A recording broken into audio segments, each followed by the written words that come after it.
वाचमिमां प्रसुप्तां सज्जीवयत्य किल शक्तिधरस्वधाम्ना अन्यांश्च हस्तचरणश्रवणत्वगादीन् प्राणान् नमो भगवते पुरुषाय तुभ्यं भवदवोष्णेन तातप्यमानान् भुवि परं नाथमप्रेक्षमाणान् भुवनमान्येन च अन्येन दोष्णा भवतु धीर्मा इति नः सान्त्वयन्तम् प्रणतवान् प्राणिनां प्राणभूतं प्रणतिभिः प्रीणये पूर्णबोधम्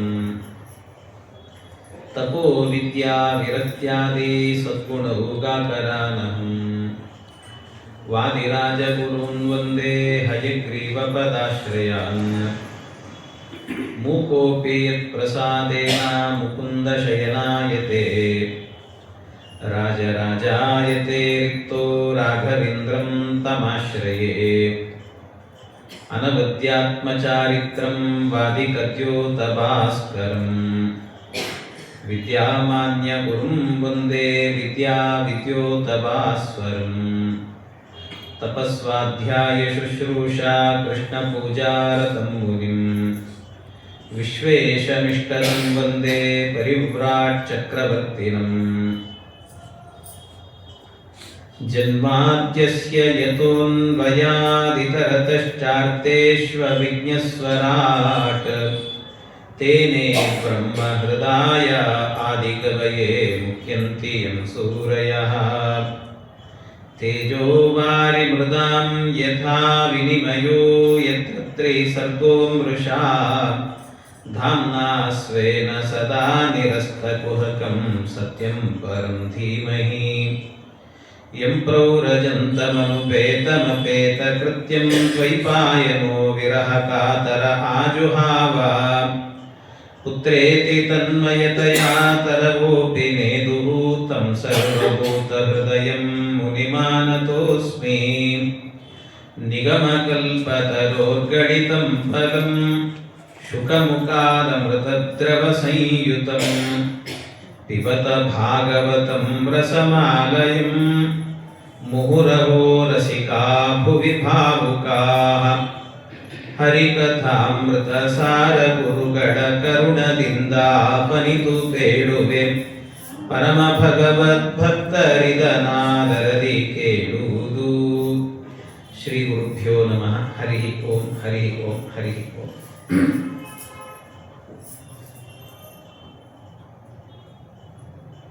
ಕೃಷ್ಣ ಪರಮಾತ್ಮ ಅನೇಕ ಬಾರಿ ಜರಾಸಂಧನ ಜೊತೆಗೆ ಯುದ್ಧವನ್ನು ಮಾಡಿ ಅವನ ಸೈನ್ಯವನ್ನೆಲ್ಲ ಸಂಹಾರ ಮಾಡಿದ. ಕಾಲಯವನನ್ನು ಕೂಡ ಮುಚುಕುಂದನನ್ನು ಎಬ್ಬಿಸೋದರ ಮೂಲಕವಾಗಿ ಅವನಿಗೆ ಅನುಗ್ರಹ ಮಾಡಿದ. ಜೊತೆಗೆ ಕಾಲಯವನನ ಸಂಹಾರವನ್ನು ಕೂಡ ಪರಮಾತ್ಮ ಮಾಡಿದ. ಇದೆಲ್ಲ ಆದ ಮೇಲೆ ವಾಪಸ್ಸು ಕೃಷ್ಣ ಬರ್ತಾನೆ ಮನೆಗೆ. ಕೃಷ್ಣ ಗೋಮಂತ ಪರ್ವತದಿಂದ ಬಂದನಂತೆ. ಅವನು ಗೋಮಂತ ಪರ್ವತದಿಂದ ಕೃಷ್ಣ ಬಂದಾಗ ಆಗೇನಾಯಿತು ಅಂದರೆ, ಕೃಷ್ಣನನ್ನ ಭೇಟಿ ಮಾಡಲಿಕ್ಕೆ ಅಂತ ಒಂದಷ್ಟು ಜನ ಬ್ರಾಹ್ಮಣರು ಬಂದ್ರಂತೆ. ಕೃಷ್ಣನ್ ಭೇಟಿ ಮಾಡಲಿಕ್ಕೆ ಅಂತ ಬ್ರಾಹ್ಮಣರು ಬಂದು ಬ್ರಾಹ್ಮಣರೆಲ್ಲ ಸೇರಿಕೊಂಡು ಈ ಕೃಷ್ಣನಿಗೆ ಒಂದಷ್ಟು ಕಥೆ ಹೇಳಿದರು. ಅಂದರೆ ಇಲ್ಲಿ ಕೃಷ್ಣ ಈ ಕೆಲಸಗಳನ್ನೆಲ್ಲ ಮಾಡ್ತಾ ಇದ್ದ. ಆಗ ಪಾಂಡವರು ಏನಾಗಿದ್ದರು, ಅವ್ರಿಗೆ ಏನಾಗ್ತಾ ಇತ್ತು ಅನ್ನೋದನ್ನೆಲ್ಲ ಹೇಳ್ತಾರೆ. ಪಾಂಡವರಲ್ಲಿ ಏನು ನಡೀತಂತೆ, ಅವರ ಜೊತೆಗೆ ಬ್ರಾಹ್ಮಣರ ಜೊತೆಗೆ ಕೃತವರ್ಮನು ಬರ್ತಾನೆ. ಅವನು ಸೇರಿ ಹೇಳ್ತಾನೆ. ಅದು ಹೇಗೆ ಅಂದರೆ, ಆ ಕೃತವರ್ಮನಿಗೆ ಯುಧಿಷ್ಠಿರ ಹೇಳಿದ್ನಂತೆಲ್ಲ ಏನೇನು ನಡೀತು ಅಂತೆಲ್ಲ ಹೇಳಿದ್ನಂತೆ. ಆ ಎಲ್ಲ ಕಥೆಗಳನ್ನು ಕೂಡ ಪಾಂಡವರಿಂದ ಹೀಗೆ ಏನು ನಡೆದಿದೆ ಅಂದರೆ, ಈ ಪಾಂಡವರೆಲ್ಲ ಸೇರಿಕೊಂಡು, ಅದರಲ್ಲೂ ಕೂಡ ಅರ್ಜುನ ಭೀಮ ಇಬ್ಬರು ಸೇರಿಕೊಂಡು ದ್ರುಪದ ರಾಜನನ್ನ ಅವನ ಹೆಡೆಮುಡಿ ಕಟ್ಟಿ ತಂದು ಹಾಕಿದ್ದಾರಂತೆ ಅಂತ ಕಥೆಯನ್ನು ಹೇಳ್ತಾರೆ. ದ್ರುಪದ ರಾಜನನ್ನು ಯುದ್ಧದಲ್ಲಿ ಸೋಲಿಸಿಬಿಟ್ಟಿದ್ದಾರೆ, ಈ ಕಥೆಯನ್ನು ಹೇಳಿದ್ರಂತೆ. ಹೇಳುವಾಗ ಕೃಷ್ಣ ಸ್ವಲ್ಪ ಡೀಟೇಲ್ಡ್ ಆಗಿ ಹೇಳ್ರಿ ಅಂತ ಕೇಳಿದ್ರು. ಏನು ನಡೀತು ಅಂತ ಹೇಳಿ ಅಂದರೆ, ಆಗ ಈ ಪಾಂಡವರ ವೃತ್ತಾಂತವನ್ನೆಲ್ಲ ಹೇಳ್ತಾರೆ.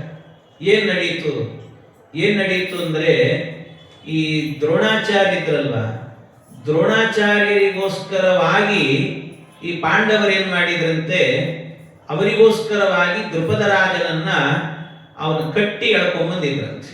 ದ್ರುಪದನ ಎಷ್ಟು ವಿಚಿತ್ರ ನೋಡಿ. ಯಾಕೆ ದ್ರೋಣಾಚಾರ್ಯ ಯಾಕೆ ಹಾಗೆ ಮಾಡಿದ್ರು ಅಂತ ಕೇಳಿದ್ರೆ, ನಿಮಗೆಲ್ಲ ಕಥೆ ಗೊತ್ತಿದೆ ಒಂದಷ್ಟು. ಏನು ಅಂದ್ರೆ, ಈ ಎಲ್ಲ ಮಕ್ಕಳು ಸಣ್ಣವರಿದ್ರು, ಅವರೆಲ್ಲ ಸಣ್ಣ ಮಕ್ಕಳು ಎಲ್ಲ ಸೇರ್ಕೊಂಡು ಆಟ ಆಡ್ತಾ ಇದ್ರಂತೆ. ಎಲ್ಲರೂ ಆಟ ಆಡಬೇಕಾದ್ರೆ ಮಧ್ಯದಲ್ಲಿ ರೆಸ್ಟ್ ಅಂತ ಬರುತ್ತಲ್ವಾ, ಆವಾಗ ಏನ್ ಮಾಡ್ತಿದ್ರಂತೆ, ಎಲ್ಲ ನನ್ನ ಮನೆಗೆ ಹೋಗಿ ಹಾಲು ಕುಡಿದು ಬರ್ತೀನಿ ಅಂತ ಹೋಗೋರಂತೆ ಎಲ್ಲರೂ ಕೂಡ. ಎಲ್ಲ ಮತ್ತೆ ಒಂದು ಲೋಟ ಹಾಲು ಕುಡಿದು ಒಂದು 10 ನಿಮಿಷ ರೆಸ್ಟ್ ಮಾಡಿ ಮತ್ತೆ ವಾಪಸ್ ಬರೋದು, ಆಟ ಆಡೋದು. ಹಿಂಗಿತ್ತು. ಎಲ್ಲರೂ ಹಿಂಗ ಆಟ ಆಡ್ಕೊಂಡು ಮನೆಗೆ ಹೋಗ್ತಾ ಇದ್ದಾಗ ಅವರ ಜೊತೆಗೆ ಈ ಅಶ್ವತ್ಥಾಮಾಚಾರ್ಯರು ಇದ್ರು, ಆಟ ಆಡ್ತಾ ಇದ್ರು. ಎಲ್ಲರೂ ಮನೆಗೆ ಹೋಗಿ ಹಾಲು ಕುಡ್ಕೊಂಡ್ ಬರ್ತೀನಿ ಅಂದ ಕೂಡ್ಲೇನೆ ಅಶ್ವತ್ಥಾಮಾಚಾರ್ಯ ನಾನು ಹೋಗ್ತೀನಿ ಹಾಲು ಕುಡಿದು ಬರ್ತೀನಿ ಅಂತ ಹೋಗ್ತಿದ್ರಂತೆ. ಸರಿ ಅಂತ ಮನೆಗೆ ಹೋಗಿ ಕೂಡಲೇ ಹಾಲು ಬೇಕು ಅಂತ ಕೇಳಿದ್ರೆ, ಅದು ದ್ರೋಣಾಚಾರ್ಯರು ಕಡು ಬಡತನದಲ್ಲಿ ಬದುಕಿದಂತ ಮಹಾತ್ಮರು. ಒಂದು ದಿವಸವೂ ಕೂಡ ಒಬ್ಬರ ಬಳಿಯಲ್ಲಿ ಕೈ ಒಡ್ಡಿ ಕೇಳಿದವರಲ್ಲ, ಒಂದು ದಿವಸ ಕೈ ಚಾಚಲಿಲ್ಲ. ಅಪ್ರತಿಗ್ರಹ ಅಂತ ಹೇಳ್ತಾರಲ್ಲ, ಆ ರೀತಿಯ ಜೀವನವನ್ನ ಮಾಡಿದವರಂತೆ. ಕೈ ಒಡ್ಡಿ ಕೇಳಿದವರೇ ಅಲ್ಲ, ಒಂದು ದಿವಸವೂ ಕೇಳಲಿಲ್ಲ ಅಂತ. ಮತ್ತು ಬದುಕಾದ್ರೆ ಹಾಗೆ ತಿನ್ಬೇಕಲ್ಲ, ಏನಾದ್ರೆ ಹೆಂಗ್ ಬದುಕ್ತಿದ್ರು ಅಂತ ಕೇಳಿದ್ರೆ, ಈ ಶಿಲೋಂಚ ವೃತ್ತಿ ಅಂತ ಹೇಳ್ತಾರೆ. ಅಂದ್ರೆ ಉಂಚ ಕಣಿಷ ಆದಾನಂ ಅಂತ. ಈ ಎಲ್ಲ ರೈತರೆಲ್ಲರೂ ಕೂಡ ಆ ಭತ್ತವನ್ನ ಬೆಳೆದ ಮೇಲೆ ಎಲ್ಲ ಆದ್ಮೇಲೆ ಅದನ್ನು ಹೊಡಿತಾರೆ. ಈ ಹೊಡೆದು ಎಲ್ಲ ಆದ್ಮೇಲೆ ಅದನ್ನು ಆರಿಸ್ಕೊಂಡು ಹೋಗ್ತಾರೆ. ಅದೆಲ್ಲ ಆರಿಸ್ಕೊಂಡು ಅದರಲ್ಲಿರೋ ಎಲ್ಲ ಚೆನ್ನಾಗಿರುವಂತಹದನ್ನೆಲ್ಲ ತಗೊಂಡು ಹೋದ ಮೇಲೆ ಅದರಲ್ಲಿ ಕಸ ಕಡ್ಡಿ ಅಂತ ಉಳಿದಿರ್ತದಲ್ಲ, ಅದನ್ನ ಆರಿಸ್ಕೊಂಡ್ ಬಂದು ಅಡಿಗೆ ಮಾಡಿಕೊಂಡು ಊಟ ಮಾಡಿದ್ರೆ ಇದನ್ನ ಅಂತಹ ವೃತ್ತಿ ಉಂಚ ವೃತ್ತಿ ಅಂತ ಕರೀತಾರೆ. ಇನ್ನೊಂದು ಶಿಲವೃತ್ತಿ ಅಂತಿದೆ. ಶಿಲವೃತ್ತಿ ಅಂತಂದ್ರೆ ಈ ಆಕಳು ಇರ್ತದಲ್ವಾ, ಆಕಳು ತಾನು ಅಲ್ಲಿ ಇಲ್ಲಿ ಹೋದಾಗ ಕಾಳು ಪಾಳು ಎಲ್ಲ ತಿಂತಿರ್ತದೆ, ಎಲ್ಲ ಧಾನ್ಯಗಳನ್ನೆಲ್ಲ ತಿಂದಿರ್ತದೆ. ಅದು ತಿಂದಾದ ನಂತರ ಜೀರ್ಣವಾಗಿ ಅದೇನಾಗ್ತದಂತೆ, ಒಂದಷ್ಟು ಭಾಗ ಏನಾಗಿರುತ್ತೆ, ಅದು ಸೆಗಣಿ ರೂಪದಲ್ಲಿ ಹೊರಗೆ ಬರ್ತದೆ. ಈ ಸೆಗಣಿ ಹೊರಗೆ ಬಂದಾಗಲೂ ಕೂಡ ಅದರ ಒಳಗಡೆ ಕೆಲವು ಕಾಳುಗಳು ಜೀರ್ಣ ಆಗಿರುವುದಿಲ್ಲ, ಹಾಗೆ ಬಂದಿರ್ತದೆ ಹೊರಗೆ. ಆ ಸೆಗಣಿಯಲ್ಲಿರುವಂತ ಏನು ಗೋಮಯದಲ್ಲಿರುವಂತ ಕಾಳಿದೆ, ಅದನ್ನ ಆರಿಸ್ಕೊಂಡು ಬಂದು ಅದನ್ನು ತೊಳೆದು ಅದನ್ನ ಬೇಯಿಸಿಕೊಂಡು ತಿಂದು ಬದುಕಿದ್ರೆ ಅದನ್ನ ಶಿಲವೃತ್ತಿ ಅಂತ ಕರೀತಾರೆ. ಹೀಗೆ ಶಿಲಾ ಮತ್ತು ಉಂಚ ಅಂತ ಈ ವೃತ್ತಿಯಲ್ಲಿ ಬದುಕ್ತಿದ್ರಂತೆ. ಯಾರ ಬಳಿಯಲ್ಲೂ ಕೇಳ್ತಿರ್ಲಿಲ್ಲ, ಕೈ ಒಡ್ಡಿ ಕೇಳ್ತಿರ್ಲಿಲ್ಲ. ಈ ಕೂಸು ಮನೆಗೆ ಬಂದು ಕೂಡಲೇ ಏನ್ ಮಾಡಿದ್ರಂತೆ, ಒಂದಷ್ಟು ಅಕ್ಕಿ ಹಿಟ್ಟಿತ್ತು, ಅದನ್ನೇ ಕದಡಿದ್ರು ನೀರಲ್ಲಿ, ಹಾಲು ಬೇಕಾ ಕೂಸು ಕುಡಿ ಅಂತ ಕೊಟ್ರಂತೆ. ಆ ಅಶ್ವತ್ಥಾಮಾಚಾರ್ಯರಿಗೆ ಹಾಲು ಹೇಗಿರ್ತದೆ ಅಂತಲೇ ಗೊತ್ತಿಲ್ಲ. ಮನೆಗೆ ಹೋದಾಗಲೆಲ್ಲ ಅಕ್ಕಿ ಹಿಟ್ಟು ಕದಡ್ಕೊಂಡೇ ಕುಡಿತಿದ್ರಂತವ್ರು, ಗೊತ್ತೇ ಇಲ್ಲ ಏನಂತಲೇ ಗೊತ್ತಿಲ್ಲ, ಹಂಗೆ ಬೆಳೆದಿದ್ರಂತವ್ರು. ಒಂದ್ ದಿವಸ ಈ ದುರ್ಯೋಧನ ಅಂದ್ಕೊಂಡ, ಪ್ರತಿನಿತ್ಯ ಆಟ ಆಡ್ಬೇಕಾದ್ರೆ ನಾವು ಹಾಲು ಕುಡಿದು ಬರ್ತೀವಿ ಅಂದ್ರೆ ಅಶ್ವತ್ಥಾಮನು ಹೋಗ್ತಾನೆ ಮನೆಗೆ ಹೋಗಿ ಹಾಲು ಕುಡಿತೀನಿ ಅಂತಾನೆ. ಮನೆಯಲ್ಲಿ ಒಂದು ಹಸು ಇಲ್ಲ, ಮಣ್ಣಿಲ್ಲ, ಏನ್ ಕುಡಿತಿದ್ದಾನಪ್ಪ ಇವನು ಅಂತ ಅದಕ್ಕೆ ವಿಚಾರ ಮಾಡಿ ಒಂದ್ ದಿವಸ ಏನ್ ಮಾಡಿದಂತೆ ಈ ದುರ್ಯೋಧನ, ಇಲ್ಲ ಅಶ್ವತ್ಥಾಮಾಚಾರ್ಯ ಪ್ರತಿನಿತ್ಯ ನಿಮ್ಮ ಮನೆಯಲ್ಲೇ ಕುಡಿತೀರಿ, ಇವತ್ತೊಂದು ದಿವಸ ನಮ್ಮ ಮನೆಗೆ ಬರ್ರಿ ನಮ್ಮನೆಗೆ ಬರ್ರಿ, ನಾನು ಹಾಲು ಕೊಡ್ತೇನೆ ನಿಮಗೆ ಅಂತ ಹೇಳಿ ಅವತ್ತೇನ್ ಮಾಡಿದಂತೆ ಈ ದುರ್ಯೋಧನ ಅಶ್ವತ್ಥಾಮಾಚಾರ್ಯನ ಕರ್ಕೊಂಡು ಹೋಗಿ ಅಶ್ವತ್ಥಾಮಾಚಾರ್ಯರಿಗೆ ಮೊದಲನೇ ಬಾರಿ ತಮ್ಮ ಮನೆಯಲ್ಲಿ ತಾನೇ ದುರ್ಯೋಧನ ತನ್ನ ಕೈಯಾರ ಒಂದು ಲೋಟ ತುಂಬಾ ಹಾಲು ತಂದು ಕೊಟ್ಟ ನೋಡ್ರಿ, ಮುಗಿತು. ಅದು ದುರ್ಯೋಧನ ಕೈಯಿಂದ ಕುಡಿದದ್ದು ಅಶ್ವತ್ಥಾಮಾಚಾರ್ಯ ತಲೆನೇ ಕೆಟ್ಟೋಯ್ತವ. ಆವತ್ತವರಿಗೆ ಹಾಲಿನ ರುಚಿ ಅಂದ್ರೆ ಹೀಗಿರ್ತದ ಅಂತ ಗೊತ್ತಾಯ್ತಂತ. ಹಾಲಂದ್ರೆ ಹೇಗಿರ್ತದೆ ಅಂತ ಗೊತ್ತಿರ್ಲಿಲ್ಲ, ಹಾಲಂದ್ರೆ ಹೀಗೆ ಅಂತ ಗೊತ್ತಾಯ್ತು. ಗೊತ್ತಾದ ಕೂಡ್ಲೇನೆ ಮನೆಗೆ ಬಂದು ಹಠ ಮಾಡ್ಲಿಕ್ಕೆ ಶುರು ಮಾಡಿದ್ರು. ನನಗೆ ಇಲ್ಲಿ ಇಷ್ಟು ದಿವಸವೂ ಕೂಡ ಹಾಲು ಅಂತ ಅಕ್ಕಿ ಹಿಟ್ಟು ಕೊಟ್ಟಿದ್ದೀರಿ ನೀವು, ಹಾಲಿನ ರುಚಿಯೇ ಬೇರೆ ಇದೆ ಅಂತ ಹೇಳಿ ನನಗೆ ಹಾಲು ಬೇಕು ಅಂತ ಹಠಕ್ಕಿದ್ರು. ಎಷ್ಟು ಬಹಳ ಅಪ್ರತಿಗ್ರಹ ಅನ್ನುವ ವೃತ್ತಿಯಲ್ಲಿ ಬದುಕಿದ ಮಹಾತ್ಮರಾದರೂ ಕೂಡ ಮಗನಿಗೋಸ್ಕರವಾಗಿ ಕರಗಬೇಕಾಯ್ತು ಅಂತ ದ್ರೋಣಾಚಾರ್ಯ. ಮಗನಿಗೋಸ್ಕರವಾಗಿ ಏನ್ ಮಾಡೋದು, ಮಗು ಕೇಳ್ತಾ ಇದೆ, ಅದಕ್ಕೆ ಒಂದು ಆಕಳ ಬೇಕು. ಒಂದು ಆಕಳ ಇತ್ತು ಅಂದ್ರೆ ನಿತ್ಯ ಹಾಲು ಕೊಡಬಹುದು, ಅದಕ್ಕೆ ಒಂದು ಆಕಳನ್ನ ತಗೊಂಡು ಬರಬೇಕು. ಏನಾದ್ರೂ ಮಾಡಿ ಕಷ್ಟಪಟ್ಟಾದ್ರೂ ಕೂಡ ಒಂದು ಆಕಳನ್ನ ಎಲ್ಲಿಂದ ತರಬೇಕು, ಯಾರ ಹತ್ರ ಆದ್ರೂ ಕೇಳಬೇಕಷ್ಟೇ, ಕೈ ಒಡ್ಡಿ ಕೇಳಬೇಕು. ಅವ್ರ ಹತ್ರಂತೂ ಇಲ್ಲ. ಕೈ ಒಡ್ಡಿ ಕೇಳಬೇಕಂತೆ. ಕೈ ಒಡ್ಡಿ ಕೇಳಬೇಕು ಅಂತ ಹೋದದ್ದು ಎಲ್ಲಿಗೆ ಅಂದ್ರೆ ಪರಶುರಾಮ ದೇವರ ಹತ್ರ ಹೋದಂತೆ. ಪರಶುರಾಮ ದೇವರ ಹತ್ರ ಹೋಗಿ ಕೇಳಿದ್ರು. ಅದು ಅಪ್ರತಿಗ್ರಹ ಅನ್ನುವ ಏನು ವೃತ್ತಿಯಲ್ಲಿ ಬದುಕ್ತಿದ್ರು, ಅದಕ್ಕೆ ಭಂಗ ಬರಲಿಲ್ವಾ ಅಂದ್ರೆ ಇಲ್ಲ ಅಂತೆ. ಯಾಕೆಂದ್ರೆ ದೇವರನ್ನ ಕೇಳಿದ್ರೆ ಅದು ದೋಷ ಅಲ್ಲ. ನಮಗೇನಾದ್ರೂ ಕೂಡ ದೇವರನ್ನು ಕೇಳಬೇಕಂತೆ. ದೇವರನ್ನು ಕೇಳಿದ್ರೆ ದೋಷ ಆಗೋದಿಲ್ಲ. ಹಾಗಾಗಿ ಪರಶುರಾಮ ದೇವರ ಹತ್ರ ಕೇಳಿ. ಪರಶುರಾಮ ದೇವರು ಏನ್ ಮಾಡಿದ್ರಂತೆ, ಬೇಕು ಅಂತ ಇವ್ರು ಬಂದಾಗಲೇ ಗೊತ್ತಾಯ್ತು, ಅಲ್ಲಿ ಇದ್ದದ್ದೆಲ್ಲ ದಾನ ಮಾಡಿಬಿಟ್ಟಿದ್ದೇನೆ, ಇರೋದು ಅಂತಂದ್ರೆ ನನ್ನ ಬಳಿಯಲ್ಲಿ ಎರಡಿದೆ ನೋಡು ಅಂದ್ರಂತೆ. ಏನು ಅಂದ್ರೆ ನನ್ನಲ್ಲಿ ಒಂದಷ್ಟು ಬುದ್ಧಿ ಇದೆ, ಶಾಸ್ತ್ರಜ್ಞಾನ ಇದೆ, ಇನ್ನೊಂದು ನನ್ನ ಕೊಡ್ಲಿ ಇದೆ ಅಂತಂದ್ರು. ಯಾವ್ದು ಬೇಕು ತಗೋ ಅಂತಂದ್ರು. ಅದಕ್ಕೆ ಅವ್ರು ಹೇಳಿದ್ರು, ಸ್ವಾಮಿ ನಿಮ್ಮ ಕೊಡಲಿ, ನಿಮ್ಮ ಆಯುಧ ಅದು, ನಿಮ್ಮ ಆಯುಧವನ್ನ ಹೊರುವಷ್ಟು ಯೋಗ್ಯತೆ ನನಗಿಲ್ಲ, ಅದರಿಂದ ಅದು ಬೇಡ, ನಿಮ್ಮಲ್ಲಿರೋ ವಿದ್ಯೆ ಕೊಡ್ರಿ ಅಂದ್ರಂತೆ. ಈ ದ್ರೋಣಾಚಾರ್ಯರು ಹಸು ತಗೊಂಡು ಬರ್ತೇನೆ ಅಂತ ಹೋದವರು ಪರಶುರಾಮ ದೇವರ ಹತ್ರ ಅಲ್ಲೇ ಕೂತ್ಕೊಂಡು 12 ವರ್ಷ ಅಧ್ಯಯನ ಮಾಡಿದರು. ಇಲ್ಲಿ ಏನಾಗುತ್ತೆ ಕೂಸು ಪಾಪ ಹಸು ತರ್ತಾರೆ ಅಂತ ಕಾಯ್ತಾ ಕೂತದಿದ್ದು ಅಶ್ವತ್ಥಾಮಾಚಾರ್ಯರು 12 ವರ್ಷ ಎಚ್ಚರ ಇದ್ದಂತೆ ಕೂತ್ಬಿಟ್ರು. ಅಂದ್ರೆ ಅಧ್ಯಯನ ಮಾಡುವಾಗ ಹೇಗಿರಬೇಕು ಅಂತ ತೋರಿಸ್ತಾರೆ. 12 ವರ್ಷ ಅಲ್ಲೇ ಕೂತ್ರಂತೆ. ಆದ್ಮೇಲೆ ಆಯ್ತು, ಅಧ್ಯಯನ ಎಲ್ಲ ಮುಗಿತು, ಮತ್ತೆ ತಗೊಂಡ್ಬರ್ಬೇಕಾದ್ರೆ ಆಗೇನ್ ಮಾಡಿದ್ರಂತೆ, ನೆನಪಾಯ್ತು ಅವರಿಗೆ, ದೃಪದ ರಾಜನ ಬಳಿಗೆ ಹೋದ್ರಂತೆ. ಈ ದೃಪದ ಅಂದ್ರೆ ಯಾರು ಗೊತ್ತಾ? ದೃಪದ ಅಂತ ಹೇಳಿದ್ರೆ ದ್ರೋಣಾಚಾರ್ಯ ಕ್ಲಾಸ್ಮೇಟ್ ಅವರು ಇಬ್ರು ಒಂದೇ ಇದರಲ್ಲಿ. ಅಂದ್ರೆ ಅವರ ತಂದೆ ದ್ರೋಣಾಚಾರ್ಯ ತಂದೆ ಭರದ್ವಾಜರೇನಿದ್ದಾರೆ, ಆ ಭರದ್ವಾಜರು ಪಾಠ ಮಾಡಬೇಕಾದ್ರೆ ಇಬ್ರು ಒಟ್ಟೊಟ್ಟಿಗೆ ಓದ್ದವರು. ಅಷ್ಟೇ ಅಲ್ಲ, ದ್ರೋಣಾಚಾರ್ಯ ಮನೆಯಲ್ಲಿ ಇದ್ದುಕೊಂಡೇನೆ ಈ ದೃಪದ ಅಧ್ಯಯನ ಮಾಡಿದ್ದಂತೆ. ಅವ್ರ ಮನೆಯಲ್ಲೇ ಊಟ, ಅಲ್ಲೇ ತಿಂಡಿ ಎಲ್ಲ ಮಾಡ್ಕೊಂಡು ಅಲ್ಲೇ ಇದ್ಬಿಟ್ಟಿದ್ದವ. ಅಧ್ಯಯನ ಎಲ್ಲ ಮುಗಿಯೋ ತನಕಲೂ ಕೂಡ ಹೀಗಿದ್ದವನು. ಅದಕ್ಕೆ ಮಧ್ಯದಲ್ಲಿ ಆಗಾಗ ಓದ್ತಾ ಇರುವಾಗ ಈ ದೃಪದ ಹೇಳ್ತಾ ಇದ್ದಂತೆ, ದ್ರೋಣ ನೀವು ಬಡವರು ಬಹಳ, ಆದ್ರೂ ನನ್ನನ್ನು ಮನೆಯಲ್ಲಿ ಇಟ್ಟುಕೊಂಡು ಊಟಕ್ಕೆ ಹಾಕಿ ನನಗೂ ಕೂಡ ಅಧ್ಯಯನ ಮಾಡಿಸಿದ್ದೀರಿ, ಓದಿ ಹೇಳ್ಕೊಟ್ಟಿದ್ದಾರೆ ನಿಮ್ಮಪ್ಪ. ಅದಕ್ಕೆ ಮುಂದೆ ನಮ್ಮಪ್ಪನ ನಂತರ ನನಗೆ ಪಾಂಚಾಲ ದೇಶದ ಆಧಿಪತ್ಯ ಬರ್ತದೆ, ಆಗ ನಿನಗೆ ಅರ್ಧ ರಾಜ್ಯ ಕೊಡ್ತೀನಿ ಅಂತ ಒಂದು ಮಾತು ಹೇಳಿದ್ರಂತೆ. ಅದು ಇವರಿಗೆ ನೆನಪಿದ್ದದ್ರಿಂದಾಗಿ ಏನ್ ಮಾಡಿದ್ರಂತೆ, ಎಷ್ಟೇ ಆದ್ರೂ ನಮ್ಮ ಮನೆಯಲ್ಲಿ ಇದ್ದವನಾದ್ರಿಂದ ಅವನನ್ನ ಕೇಳಬಹುದು.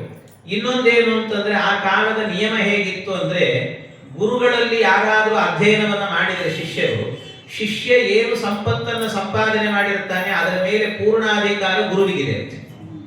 ಗುರುವಿಗೆ ಅವನಿಗೆಲ್ಲ ಅಧಿಕಾರ ಇರುತ್ತೆ ಅಂತ ನಿಯಮ ಆ ಕಾಲದಲ್ಲಿ. ಮತ್ತೆ ಈ ಕಾಲದಲ್ಲಿ ಇಲ್ಲ ಅದೆಲ್ಲ. ಹಾಗೆ ಆ ಕಾಲದಲ್ಲಿ ಹಾಗೆ ಒಂದು ನಿಯಮ ಇತ್ತು. ಅದಕ್ಕೆ ಗುರುವಿಗೆ ಸೇರಿತ್ತು ಅಂದ್ರೆ, ಗುರುವಿನ ಮಗ ಯಾರು? ದ್ರೋಣ. ಅದರಿಂದಾಗಿ ನನಗೂ ಸೇರಿತ್ತು ಅಂತ ಆ ಅರ್ಥದಲ್ಲಿ ದೃಪದನ ಮನೆಗೆ ಹೋದ್ರಂತೆ. ನಾನು ತಗೊಳ್ಬಹುದು ಅಂತ, ಅಪ್ರತಿಗ್ರಹ ವೃತ್ತಿಗೆ ಭಂಗ ಬರುವುದಿಲ್ಲ ಅಂತ ಹೋದ್ರು. ಹೋಗಿ ನಿಂತುಕೊಂಡ್ರು. ಎದುರುಗಡೆಯಲ್ಲಿ ಒಬ್ಬ ಸೇವಕ ಬಂದು ಏನು ಅಂತ ಕೇಳಿದ್ರೆ, ಇಲ್ಲ ನಾನು ದೃಪದನ ಸ್ನೇಹಿತ, ಅವನ ಜೊತೆಗೆ ಮಾತನಾಡಬೇಕು, ಭೇಟಿ ಆಗಬೇಕು ಅಂತ.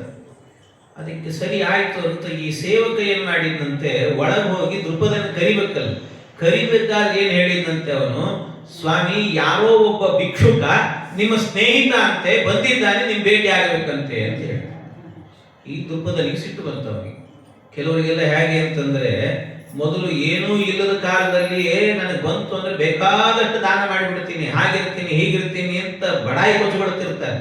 ಆದ್ರೆ ಅವ್ರ ಹತ್ರ ದುಡ್ಡು ಬಂದಾದ ಮೇಲೆ ಒಂದು ಬಿಡಿಗಾಸು ಬಿಚ್ಚಬೇಕು ಅಂದ್ರೆ ಹಿಂದೆ ಮುಂದೆ ನೋಡ್ತಿರ್ತಾರೆ, ಬಿಚ್ಚೋದೇ ಇಲ್ಲ, ಹಾಗಿರ್ತಾರಂತೆ.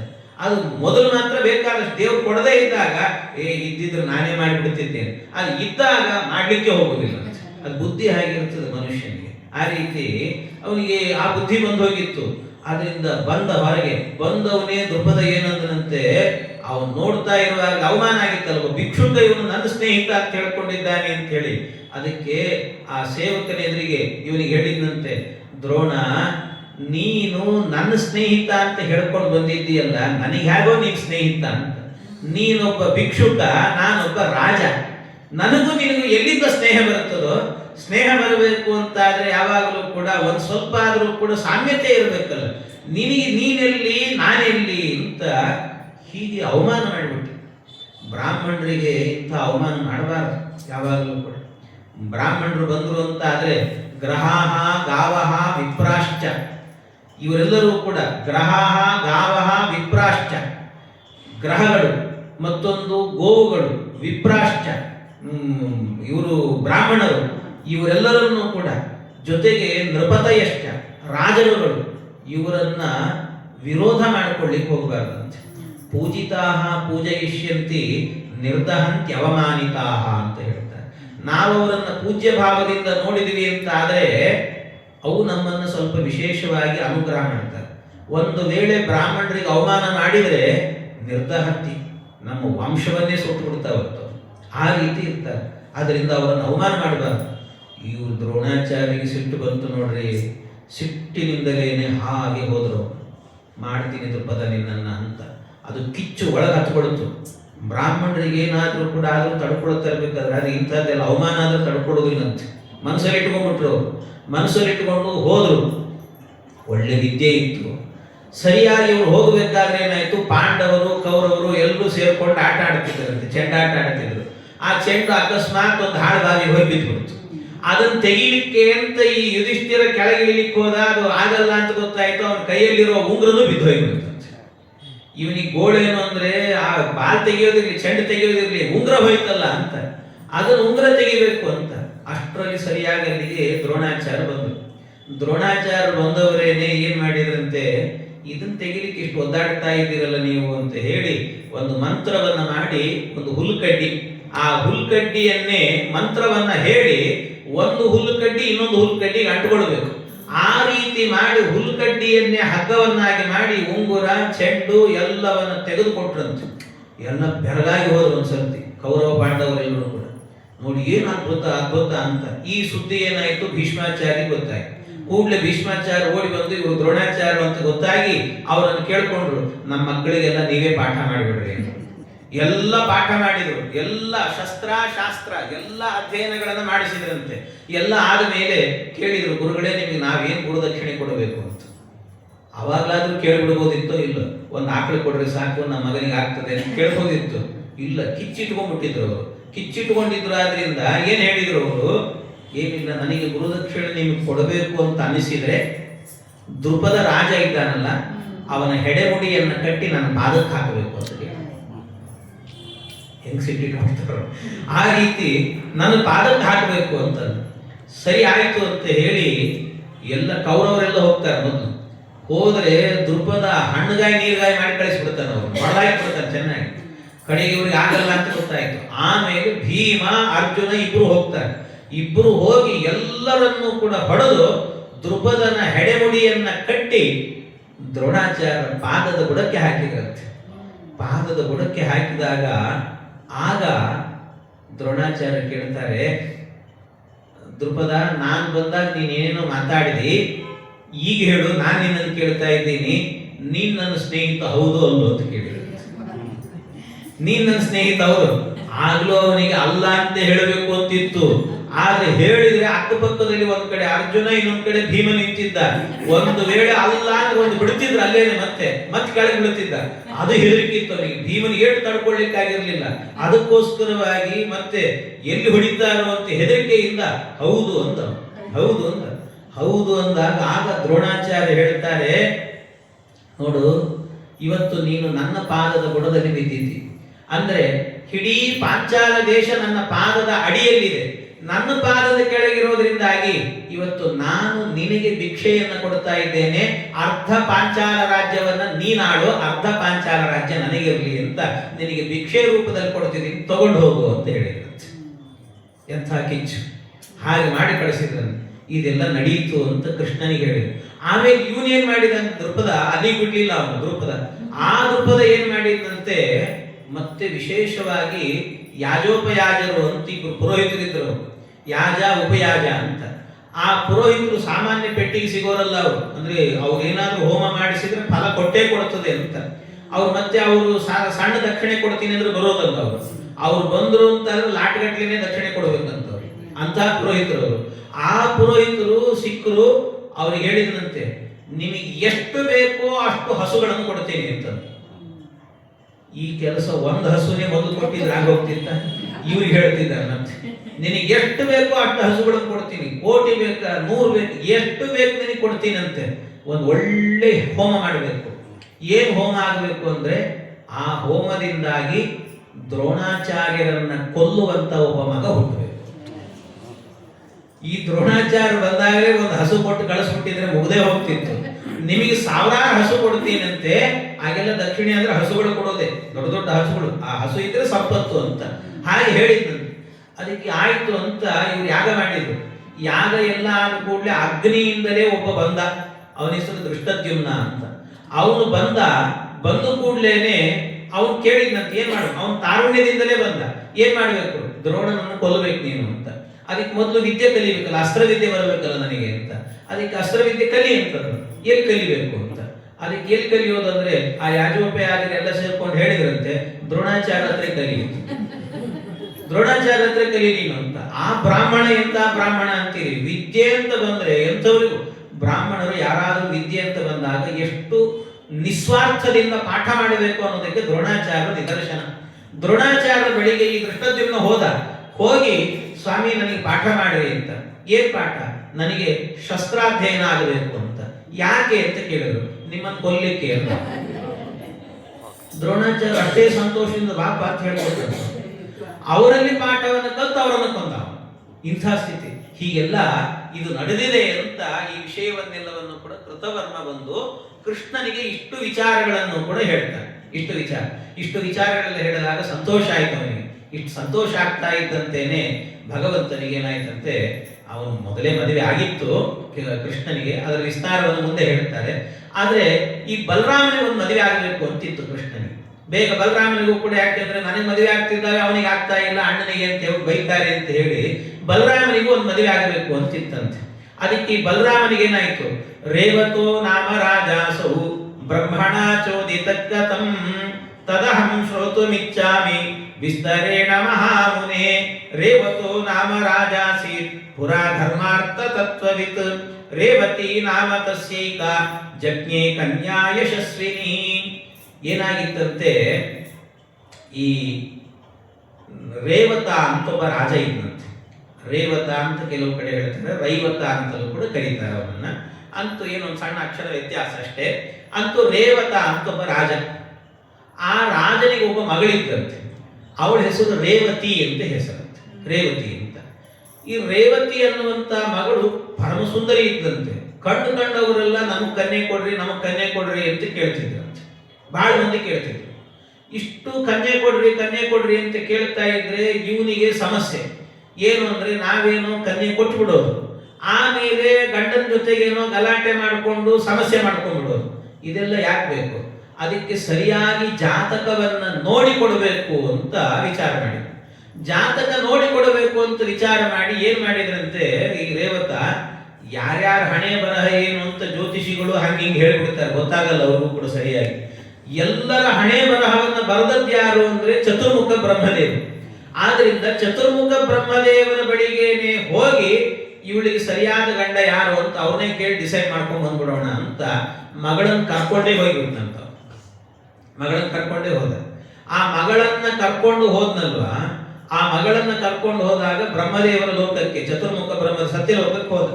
ಆ ಸತ್ಯಲೋಕಕ್ಕೆ ಹೋದಾಗ ಸತ್ಯಲೋಕದಲ್ಲಿ ಏನಾಯ್ತಂತೆ, ಚತುರ್ಮುಖ ಬ್ರಹ್ಮದೇವರ ಎದುರಲ್ಲಿ ಒಂದು ಸಂಗೀತ ಕಚೇರಿ ನಡೀತಾ ಇತ್ತಂತೆ. ಇಬ್ರು ಹಾ ಹಾ ಹೂ ಹೂ ಅಂತ ಇಬ್ರು ಗಂಧರ್ವರಿದ್ರು. ಆ ಇಬ್ಬರು ಗಂಧರ್ವರು ಸೇರ್ಕೊಂಡು ಸಂಗೀತವನ್ನ ಕಚೇರಿ ನಡೆಸ್ತಾ ಇದ್ರಂತೆ. ಇವರು ಏನ್ ಮಾಡಿದ್ರು, ಇನ್ನೇ ಕಚೇರಿ ಮುಗಿತಾ ಬಂದಿದೆ, ಮುಗಿಬಿಡು ಪರವಾಗಿಲ್ಲ, ಕಚೇರಿ ಎಲ್ಲ ಆಮೇಲೆ ನಾವು ಬ್ರಹ್ಮದೇವರನ್ನು ಕೇಳೋಣ ಅಂತ ಇವರು ಏನ್ ಮಾಡಿದ್ರು, ಕಚೇರಿ ನಡೀತಾ ಇದ್ರು ಸಂಗೀತ ಕಚೇರಿ, ಇವರು ಕೂತ್ಬಿಟ್ರು, ಅಲ್ಲೇ ತನ್ಮಯರಾಗಿ ಕೂತ್ಬಿಟ್ರು.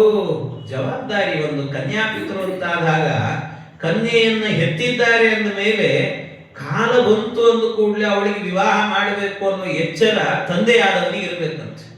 ಅವನು ಸದಾ ಎಚ್ಚರಿಕೆಯಲ್ಲಿರಬೇಕು ಅಂತ ಹೇಳ್ತಾರೆ. ಇವನು ನೋಡಿದ್ರೆ ಮೈ ಮರೆತು ಕೂತ ನಂತರ ಎಲ್ಲ ಸಂಗೀತ ಕಚೇರಿ ಮುಗೀತು. ಮುಗಿದಾದ್ಮೇಲೆ ಬ್ರಹ್ಮದೇವರ ಹತ್ರ ಹೋಗಿ ಸ್ವಾಮಿ, ನಾವು ಹೀಗೆ ಬಂದಿದ್ದೀವಿ, ನಮ್ಮ ಮಗಳು ರೇವತಿ, ಅವಳಿಗೆ ಸರಿಯಾದ ಗಂಡ ಬೇಕು, ಅದಕ್ಕೋಸ್ಕರ ಯಾರು ನೀವೇ ಹಣೆ ಬರೋದರು, ಆದ್ರಿಂದ ಎಲ್ಲೂ ಸಮಸ್ಯೆ ಆಗಿರಬಾರ್ದು, ಸಂಸಾರ ಚೆನ್ನಾಗಿರಬೇಕು, ಅಂಥ ಗಂಡ ಯಾರಿದ್ದಾನೆ ಒಂದು ಗಂಡನ್ನು ಹುಡುಕೊಡ್ರಿ, ನೀವು ಹೇಳಿದವನಿಗೆ ಮದುವೆ ಮಾಡಿಕೊಡ್ತೀನಿ ಅಂತೇಳಿ. ಅದಕ್ಕೆ ಬ್ರಹ್ಮದೇವರು ಹೇಳಿದ್ರು, ಅಲ್ಲೂ ನೀ ಬಂದದ್ದು ಯಾವಾಗ ಅಂತ ಕೇಳಿದ್ರು. ಅದೇ ಸಂಗೀತ ಕಚೇರಿ ನಡೀತಾ ಇತ್ತಲ್ಲ ಅವಾಗ ಬಂದೆ ನಾನು ಅಂತಂದ್ರು. ಮತ್ತೆ ಕೇಳೋದು ಇವಾಗ ಕೇಳ್ತಿದ್ಯಲ್ಲೋ, ಅದು ಏನು ಸಂಗೀತ ಕಚೇರಿ ಮುಗಿದ ಮೇಲೆ ಕೇಳಿದ್ದೀನಿ, ಅದೇನು ದೊಡ್ಡದು ಅಂತ. ಬ್ರಹ್ಮದೇವರು ಹೇಳಿದ್ರು, ಸ್ವಾಮಿ ನೀವು ಬರಬೇಕಾದ್ರೆ ಆಗಿನ್ನೂ ಏನಾಗಿತ್ತು ಅಂತಂದ್ರೆ ಮೊದಲನೇ ದ್ವಾಪರ ಯುಗ ನಡೀತಾ ಇತ್ತು. ಈಗಾಗಲೇ ಎಷ್ಟು ಕಳೆದಿದ್ದಾವೆ ಅಂದ್ರೆ 27 ದ್ವಾಪರ ಯುಗಗಳು ಕಳೆದೋಗಿದ್ದಾವೆ. ಇನ್ನು 28ನೇದು ಈಗ ನಡೀತಾ ಇದೆ ಅಂತ. ಈಗ ಕೇಳ್ತಾ ಇದೆಯಲ್ಲ ನೀನು ಅಂತ. ಅಯ್ಯೋ ನಮಗೆ ಗೊತ್ತೇ ಆಗ್ಲಿಲ್ಲ. ಬ್ರಹ್ಮಲೋಕ ಅಂದ್ರೆ ಹೀಗೆ ಇರ್ತದೆ ಅಂದ್ರೆ, ಬ್ರಹ್ಮಲೋಕ ಅಂದ್ರೆ ಹೀಗೆ ಇರ್ತದೆ. ನೀವು ಬಂದು ಎಷ್ಟು ಯುಗಗಳು ಕಳೆದು ಹೋಗಿದ್ದಾವೆ, ಅದಕ್ಕೆ ಇಷ್ಟುಗಳು. ಅಯ್ಯೋ ಏನ್ ಮಾಡ್ಲಿ ಈಗ ನಾನು ಹಾಗಾದ್ರೆ? ಆ ಕಾಲದ ಜನರು ಇಲ್ಲೇ ಇಲ್ಲ ಅಂತ ಆಯ್ತು, ಆ ಕಾಲದವ್ರು ಇಲ್ಲೇ ಇಲ್ಲ, ಈಗ ಬೇರೆನೇ ಕಾಲದಲ್ಲಿರುವಂತಹ ವ್ಯಕ್ತಿಗಳಿದ್ದಾರೆ, ಏನ್ ಮಾಡ್ಬೇಕಾಗಾದ್ರೆ? ಆದ್ರೂ ಪರವಾಗಿಲ್ಲ, ನಿನಗೊಂದು ಗಂಡು ಹುಡುಕ್ ಕೊಡ್ತೀನಿ ಅಂತ ಹೋಗಿ ಮದುವೆ ಮಾಡಿಸು ಅಂತ ಆಯ್ತು ಅಂತ. ಈ ದ್ವಾರಕಾ ಪಟ್ಟಣದಲ್ಲಿ ಇಬ್ಬರಿದ್ದಾರೆ, ಕೃಷ್ಣ ಬಲರಾಮ ಅಂತಿದ್ದಾರೆ. ಅದರಲ್ಲಿ ಬಲರಾಮ ಅನ್ನೋನೇನಿದ್ದಾನೆ ಅವನೇ ನಿನ್ನ ಮಗಳಿಗೆ ಸರಿಯಾದ ಗಂಡ ಆಗ್ತಾನೆ, ಹೋಗು ಅವನಿಗೆ ಮದುವೆ ಮಾಡಿಕೊಡು ಅಂತ. ಆಯ್ತು ಅಂತ ಇವನು ಕೆಳಗಿಳಿದು ಬರ್ತಾನೆ. ನೋಡಿದ್ರೆ ಜನ ಎಲ್ಲ ಗಾಬರಿಯಾಗಿ ಇವನನ್ನು ನೋಡಿ. ಯಾಕೆಂದ್ರೆ ಈ ಒಂದು ಇದಿದೆ ಅಲ್ವಾ, ಯುಗಗಳಲ್ಲೂ ಕೂಡ ಅವರ ಹೈಟ್ ವ್ಯತ್ಯಾಸ ಇರ್ತದಂತೆ. ಹಿಂದಿನ ಯುಗದ ಅವರೆಲ್ಲ ಎಷ್ಟಿದ್ರು ಅಂತಂದ್ರೆ 27-28 ಅಡಿ ಇದ್ರಂತವ್ರು, ಅಷ್ಟಕ್ಕೆ ಎತ್ತರ ಇದ್ರಂತವ್ರು. ಈಗ ಬಂದು ನೋಡ್ತಾರೆ ಇವರೆಲ್ಲ ಏನು ಅಂದ್ರೆ 7-8 ಅಡಿ ಇದ್ದಾರೆ ಇವರೆಲ್ಲ ದ್ವಾಪರ ಯುಗದಲ್ಲಿ. ಆಮೇಲೆ ಆ ಕಡೆಯಿಂದ ಕೆಳಗೆ ಬಂದ ನಂತರ ಇನ್ನು ಮತ್ತೆ ಇನ್ನೂ ಕಮ್ಮಿ ಆಗಿಬಿಡುತ್ತದೆ, ಇನ್ನೂ ಕಡಿಮೆ ಅಂದ್ರೆ 5-6 ಅಷ್ಟರಲ್ಲೇ ನಿಂತು ಬಿಡುತ್ತಾರೆ. ಹಾಗೆ ಅವರೆಲ್ಲ 7-8 ಅಡಿಯಲ್ಲಿ ಇದ್ದಾರೆ. ಇವ್ರು ನೋಡಿದ್ರೆ 27 ಅಡಿ ಇದ್ದಾರೆ ಅಂತ. ಇಷ್ಟಿದ್ದಾರೆ. ಬಂದು ಕೂಡಲೇ ನೋಡಿದ್ರು, ಗಾಬರಿ ಆದ್ರು, ಎಲ್ಲ ಬದಲಾಗಿ ಹೋಗಿದೆ. ಆದ್ರೂ ಹುಡುಕೊಂಡು ಬಂದ್ರು, ಕೃಷ್ಣನ್ನೇ ಕೇಳಿದ್ರಂತೆ.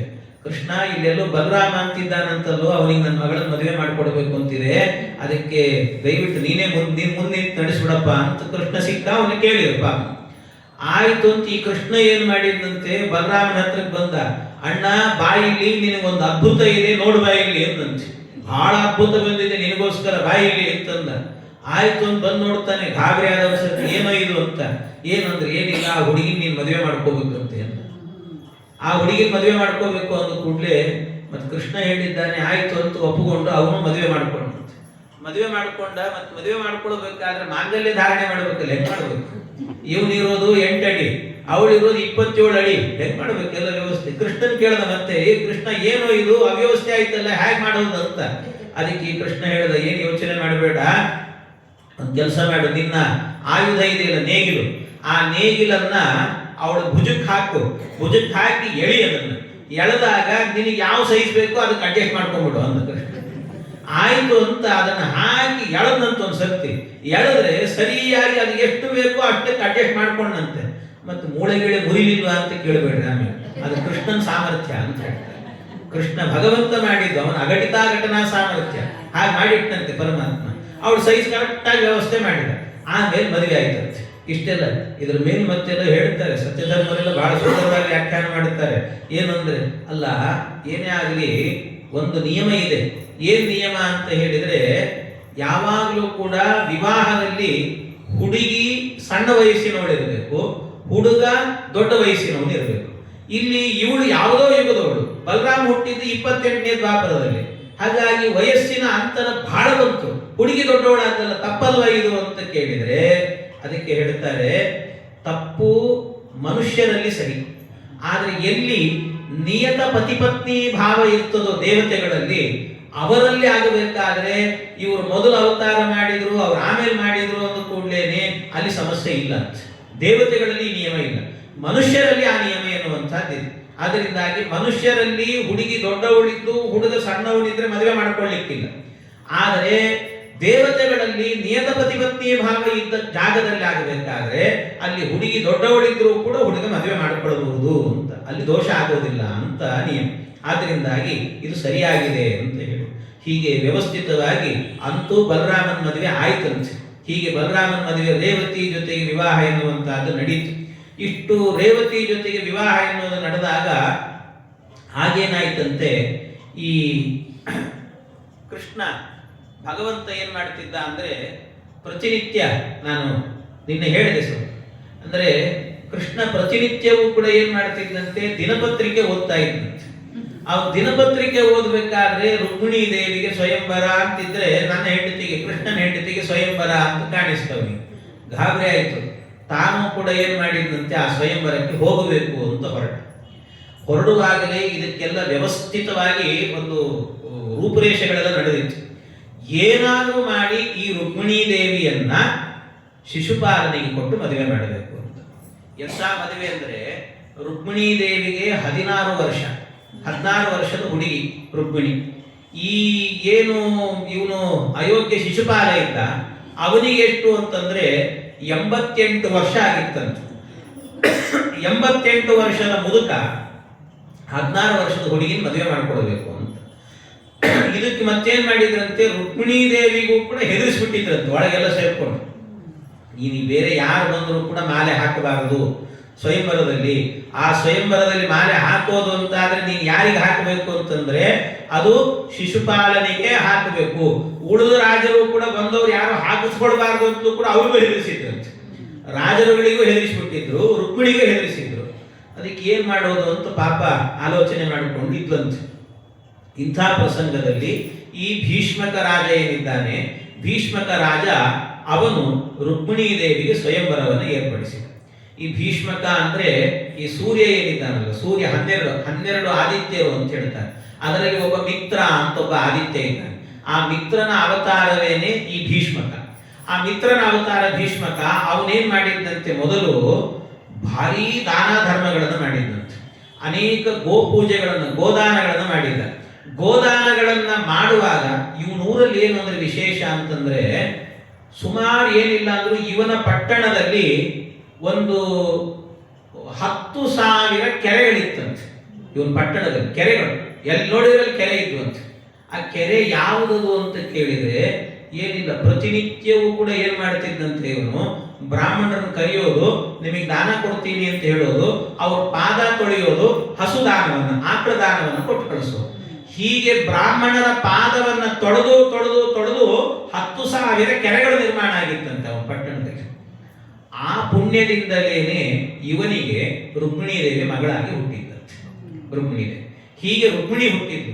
ಆದ್ರೆ ಮದುವೆಯನ್ನು ಮಾಡಬೇಕಾದ್ರೆ ಮಾತ್ರ ಅವಳನ್ನು ಕೇಳಲಿಲ್ಲ. ಕೇಳದೇನೆ ಈ ಮದುವೆಯನ್ನು ತಯಾರಿ ಮಾಡಿಕೊಂಡಿದ್ದಾಗ ಎಲ್ಲ ಹೇಳಿದ್ರಂತೆ, ಅಲ್ಲ ಈ ಸ್ವಯಂವರವನ್ನ ನಾವೆಲ್ಲ ಕಡೆ ಪ್ರಚಾರ ಮಾಡಿದ್ದೇವೆ, ಯಾವ ರಾಜರು ಬರೋದಿಲ್ಲ, ರುಕ್ಮಿಣಿ ಶಿಶುಪಾಲನಿಗೆ ಮಾಲೆ ಹಾಕ್ತಾಳೆ. ಆದರೆ ಅಕಸ್ಮಾತ್ ಈ ಸ್ವಯಂವರಕ್ಕೆ ಕೃಷ್ಣ ಬಂದ್ರೆ ಅಂತ ಅದಕ್ಕೊಂದು ಮಂತ್ರಾಲೋಚನೆ ಮಾಡಿದ್ರಂತೆ. ಜರಾಸಂಧ, ಶಿಶುಪಾಲ, ರುಕ್ಮಿ, ಕೀಚಕ ಎಲ್ಲರೂ ಸೇರ್ಕೊಂಡಿದ್ರು. ಅದರಲ್ಲಿ ಎಲ್ಲ ದುಷ್ಟರೆಲ್ಲ ಸೇರ್ಕೊಂಡು ಇದನ್ನು ಚರ್ಚೆ ಮಾಡಿದಾಗ ಯಾರೋ ಎದ್ದು ನಿಂತ್ಕೊಂಡು ಹೇಳಿದ್ರಂತೆ, ಕೃಷ್ಣ ಬಂದ್ರೆ ಅದಕ್ಕೆ ಯಾಕೆ ಹೆದರ್ತೀರಿ, ಸ್ವಯಂವರ ಮಂಟಪದ ಒಳಗೆ ಅವನಿಗೆ ಪ್ರವೇಶವೇ ಇಲ್ಲಂತೆ ಮಾಡಿಬಿಡೋಣ ಅಂತ. ಅದೇನ್ ಮಾಡೋದು, ಕೃಷ್ಣ ಒಳಗೆ ಬರ್ತಿರ್ತಾನಲ್ಲ, ಬರಬೇಕಾದ್ರೇನೆ ಯಾರಾದ್ರೂ ಒಬ್ರು ಹೋಗಿ ಅವನ್ ಕುತ್ತಿಗಿಡ್ದು ಹಾಗೆ ಹಾಕಿಬಿಡೋದು ಅಂತ. ಈ ಜರಾಸಂಧ ಹೇಳಿದವಾಗ ಎದ್ದು ನಿಂತುಕೊಂಡು, ಹಂಗೆಲ್ಲ ಮಾಡಬೇಡ್ರಿ ಎಂದು, ಹಂಗೆಲ್ಲ ಮಾಡ್ಲಿಕ್ಕೆ ಹೋಗ್ಬೇಡ್ರಿ. ಯಾಕೆ ಅಂದ್ರೆ ಹಂಗೇನಾದ್ರೂ ಮಾಡ್ಲಿಕ್ಕೆ ಕುತ್ತಿಗೆ ಕೈ ಹಾಕಿದ್ರೆ ನಿಮ್ ಕೈ ಮುರಿತಾನೆ, ಸೊಂಟ ಮುರಿತಾನೆ ಅಂತಂದ. ಈಗಾಗಲೇ 17 ಸರ್ತಿ ಯುದ್ಧಕ್ಕೆ ಹೋಗಿ ನಾನೇ ಮೈ ಮೂಳೆ ಎಲ್ಲ ಮುರಿಸ್ಕೊಂಡು ಬಂದಿದ್ದೀನಿ, ನಾನು ಏನೋ ಬದುಕಿದ್ದೀನಿ ಅಷ್ಟೇ. ಹಂಗೆಲ್ಲ ಕೃಷ್ಣನ ಮೇಲೆ ಕೈ ಹಾಕ್ಲಿಕ್ಕೆ ಹೋದ್ರೆ ಬಿಡೋದಿಲ್ಲ, ಅವನು ಕೈಕಾಲು ಮುರಿದಿಟ್ಬಿಡ್ತಾನೆ. ಆಮೇಲೆ ಬೇಡ, ಆ ಕೆಲಸ ಮಾಡಬೇಡ್ರಿ ಅಂತ. ಮತ್ತೇನ್ ಮಾಡೋದಂದ್ರೆ, ಇಲ್ಲ ಬೇರೆ ಉಪಾಯ ಮಾಡ್ರಿ. ಏನ್ ಉಪಾಯ ಅಂದ್ರೆ, ನೋಡಿ ಕೃಷ್ಣ ಅಂದ್ರೆ ಸ್ವಲ್ಪ VIP ಪರ್ಸನ್. ಅವನು ಬಂದ ಅಂದ್ರೆ, ಸಭೆ ಸಮಾರಂಭಕ್ಕೆ ಬಂದ ಅಂತ ಆದ್ರೆ ಎಲ್ಲಿಯಾದ್ರೂ ಚೇರಿದ್ರೆ ಮಾತ್ರ ಮೇಲ್ ಕೂಡ್ತಾನೆ.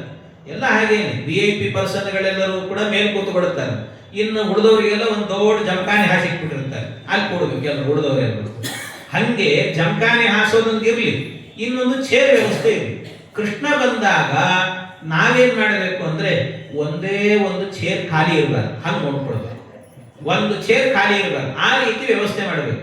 ಆಗ ಕೃಷ್ಣ ನೋಡ್ತಾನೆ, ಚೇರ್ ಯಾವುದು ಖಾಲಿ ಇಲ್ಲ, ಮತ್ತೇನು ಜಮಖಾನದ ಮೇಲೆ ಕೂಡ್ಲಿಕ್ಕೆ ಅವನಿಗೆ ಮನಸ್ಸಾಗಲ್ಲ, ಅವನೇ ತಾನೇ ಹೋಗಿಬಿಡ್ತಾನೆ.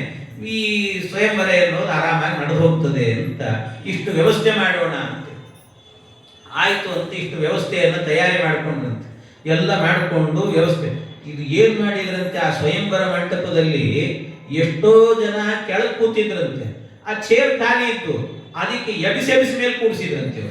ಎಲ್ಲಿ ಕೃಷ್ಣನಿಗೆ ಚೇರಿ ಉಳಿದು ಬಿಡುತ್ತದೋ ಅಂತ ಈ ಕೆಳ ಕೂತವರಿಗೆ ಗೊತ್ತಾಗ್ತಿದೆ, ನಮ್ಮನ್ನು VIP ಅಂತ ತಿಳ್ಕೊಂಡ್ಬಿಟ್ಟಿದ್ದಾರೆ, ನಮ್ಮ ಒಳ್ಳೆ ಟ್ರೀಟ್ಮೆಂಟ್ ಕೊಡ್ತಿದ್ದಾರೆ ಅಂತ ಇವ್ರು ತಿಳ್ಕೊಂಡಿದ್ದಾರೆ. ಅವ್ರು ಮಾಡ್ತಿರೋದು ನೋಡಿದ್ರೆ ಕೃಷ್ಣನಿಗೋಸ್ಕರ, ಇವ್ರಿಗೆ ಗೊತ್ತಿಲ್ಲ ಅಂತ ಎಬಿಸೆಲ್ಸ್ ಮೇಲೆ ಕೂಡಿಸಿದ್ರು. ಎಲ್ಲ ಎಬಿಸೆಲ್ಸ್ ಮೇಲೆ ಕೂಡಿಸಿದ್ರೆ ಇವರೆಲ್ಲ ಕೂತರು ಪಾಪ. ಕೂತ ಮೇಲೆ ಸರಿಯಾಗಿ ಕೃಷ್ಣನ ಗರುಡಾರೂಢನಾಗಿ ಬಂದು ಲ್ಯಾಂಡ್ ಆದಂತೆ ಭಗವಂತ. ಅವನ್ ಲ್ಯಾಂಡ್ ಆದ ಕೂಡಲೇ ಅವನ್ ಬರುವಾಗಲೇ ಹೇಗಿತ್ತಂತೆ, ಅವನ್ ರೆಕ್ಕೆ ಬೀಸಿದಾಗ ಒಂದ್ಸರ್ತಿ ಸುತ್ತಮುತ್ತಲೂ ಇದ್ದಂತಹ ಎಲ್ಲಾ ರಥಗಳು ಕೂಡ ಹಾರಿ ಹೋಗಿತ್ತು ಅಂತೆ, ಕೆಳಗಿದ್ದಂತ ರಥಗಳೆಲ್ಲವೂ ಕೂಡ. ಅಂಥ ಒಂದು ಗಾಳಿ ಅವನು. ಆ ಗಾಳಿ, ಆ ರೆಕ್ಕೆ ಬೀಸ್ತಾನಲ್ಲ ಗರುಡ, ಅದು ಹೇಗಿರುತ್ತೆ ಅಂದ್ರೆ, ಯಾವಾಗಲೂ ಕೃಷ್ಣ ಭಗವಂತ ಗರುಡನ ಮೇಲೆ ಕೂತ್ಕೊಳ್ತಾನಲ್ಲ, ಗರುಡ ಹೋಗ್ತಾ ಇರಬೇಕಾದ್ರೆ ಅವನು ರೆಕ್ಕೆ ಬೀಸ್ತಾನಂತೆ. ಆ ರೆಕ್ಕೆ ಬೀಸುವಾಗ ಅದರಲ್ಲಿ ಬೇರೆ ಹಕ್ಕಿಗಳು ಬೀಸಿದ್ರೆ ಪಟಪಟ ಅಂತ ಶಬ್ದ ಬರುತ್ತೆ, ಅದು ಹಾಗೆ ಬರುವುದಿಲ್ಲಂತೆ. ಗರುಡ ರೆಕ್ಕೆ ಬೀಸಿದ್ರೆ ಸಾಮವೇದದ ಧ್ವನಿ ಬರ್ತದಂತೆ, ಸಾಮವೇದವನ್ನ ಹೇಳ್ತಿರ್ತಾನೆ. ಹೀಗೆ ಸಾಮಗಾನವನ್ನ ಮಾಡ್ತಾ ಮಾಡ್ತಾ ಕೃಷ್ಣನನ್ನ ಕರ್ಕೊಂಡು ಬರ್ತಿರ್ತಾನಂತೆ. ಹಾಗೆ ಕರ್ಕೊಂಡು ಬರ್ತಾನೆ. ಕರ್ಕೊಂಡು ಬಂದಾಗ ಆಗ ಕೃಷ್ಣ ಕೆಳಗಿಳಿದ.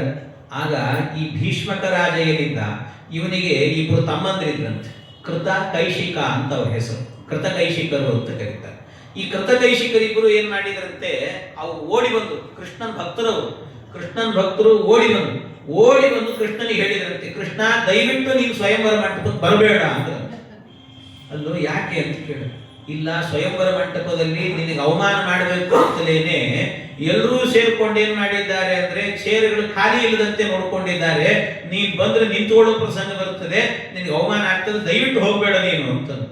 ಹೋಗ್ಬೇಡ ಅಂದ್ರೆ ಹೆಂಗೋ, ನಾನು ಅದು ಬಂದದ್ದೇ ಅದಕ್ಕೆ ಹೋಗ್ಬೇಡ ಅಂದ್ರೆ ಹೆಂಗೆ ಅಂತ. ಅದಕ್ಕೆ ಕೃಷ್ಣ ಹೇಳಿದಾಗ ಇವರೆಲ್ಲ ಹೇಳಿದ್ರು, ಹಾಗಾದ್ರೆ ಒಂದು ಉಪಾಯ ಮಾಡೋಣ, ನೀನೊಂದು ಕೆಲಸ ಮಾಡು, ನಮ್ಮ ಮನೆಗೆ ಬಾ, ನಮ್ಮ ಮನೆಯಲ್ಲಿ ಕೂತ್ಕೊಂಡು ಸ್ವಲ್ಪ ರೆಸ್ಟ್ ಮಾಡ್ತಾ ಇರು ನೀನು. ನಾವು ಅಲ್ಲಿ ಹೋಗ್ತೀವಿ, ಯಾರಾದ್ರೂ ಒಬ್ರು ಹೋಗ್ತೀವಿ, ಹೋಗಿ ಅಲ್ಲಿ ಚೇರ್ ಖಾಲಿ ಇದೆಯೋ ಇಲ್ಲೋ ಅಂತ ನೋಡ್ತೀವಿ. ಅಕಸ್ಮಾತ್ ಖಾಲಿ ಇತ್ತು ಅಂತಾದ್ರೆ ನಮ್ಮ ಮೈ ಮೇಲಿರೋ ಒಂದು ಶಾಟಿ ಹಾಕಿ ಬಂದ್ಬಿಡ್ತೀವಿ, ಅದು ರಿಸರ್ವ್ ಆದ ಹಾಗೆ ಮುಗಿತು. ಈ ಬ್ರಾಹ್ಮಣರು ಊಟಕ್ಕೆ ಕೊಡ್ಬೇಕಾದ್ರೆ ಊಟಕ್ಕೆ ಹಾಯಿಸ್ಬಿಟ್ರೆ ಮುಗಿತು, ನಮ್ದು ಅಂತ ಅರ್ಥ. ಹಾಗೆ ಒಂದು ಶಾಟಿ ಹಾಯಿಸ್ಬಿಡ್ತೀವಿ ಅಂತೆ, ಅದು ನಮ್ದು ಅಂತ ಬುಕ್ ಆಗಿಬಿಡ್ತದೆ. ಆಮೇಲೆ ನೀನು ಕರಿತೀವಿ, ಬಾ, ಆ ಚೇರ್ ಇರ್ತದೆ, ಕೂತ್ಕೋವಂತಿ ಅಂತ. ಅಷ್ಟು ಮಾಡ್ರಿ ಅಂತ ಕೃಷ್ಣ, ನಡೀರಿ ಅಂತ. ಆಯ್ತು ಅಂತ ಕಳಿಸಿದಂತೆ. ಕಳಿಸಿದ ನಂತರ ಅವರೆಲ್ಲ ಹೋದ್ರು. ಕೃಷ್ಣ ಬಂದ.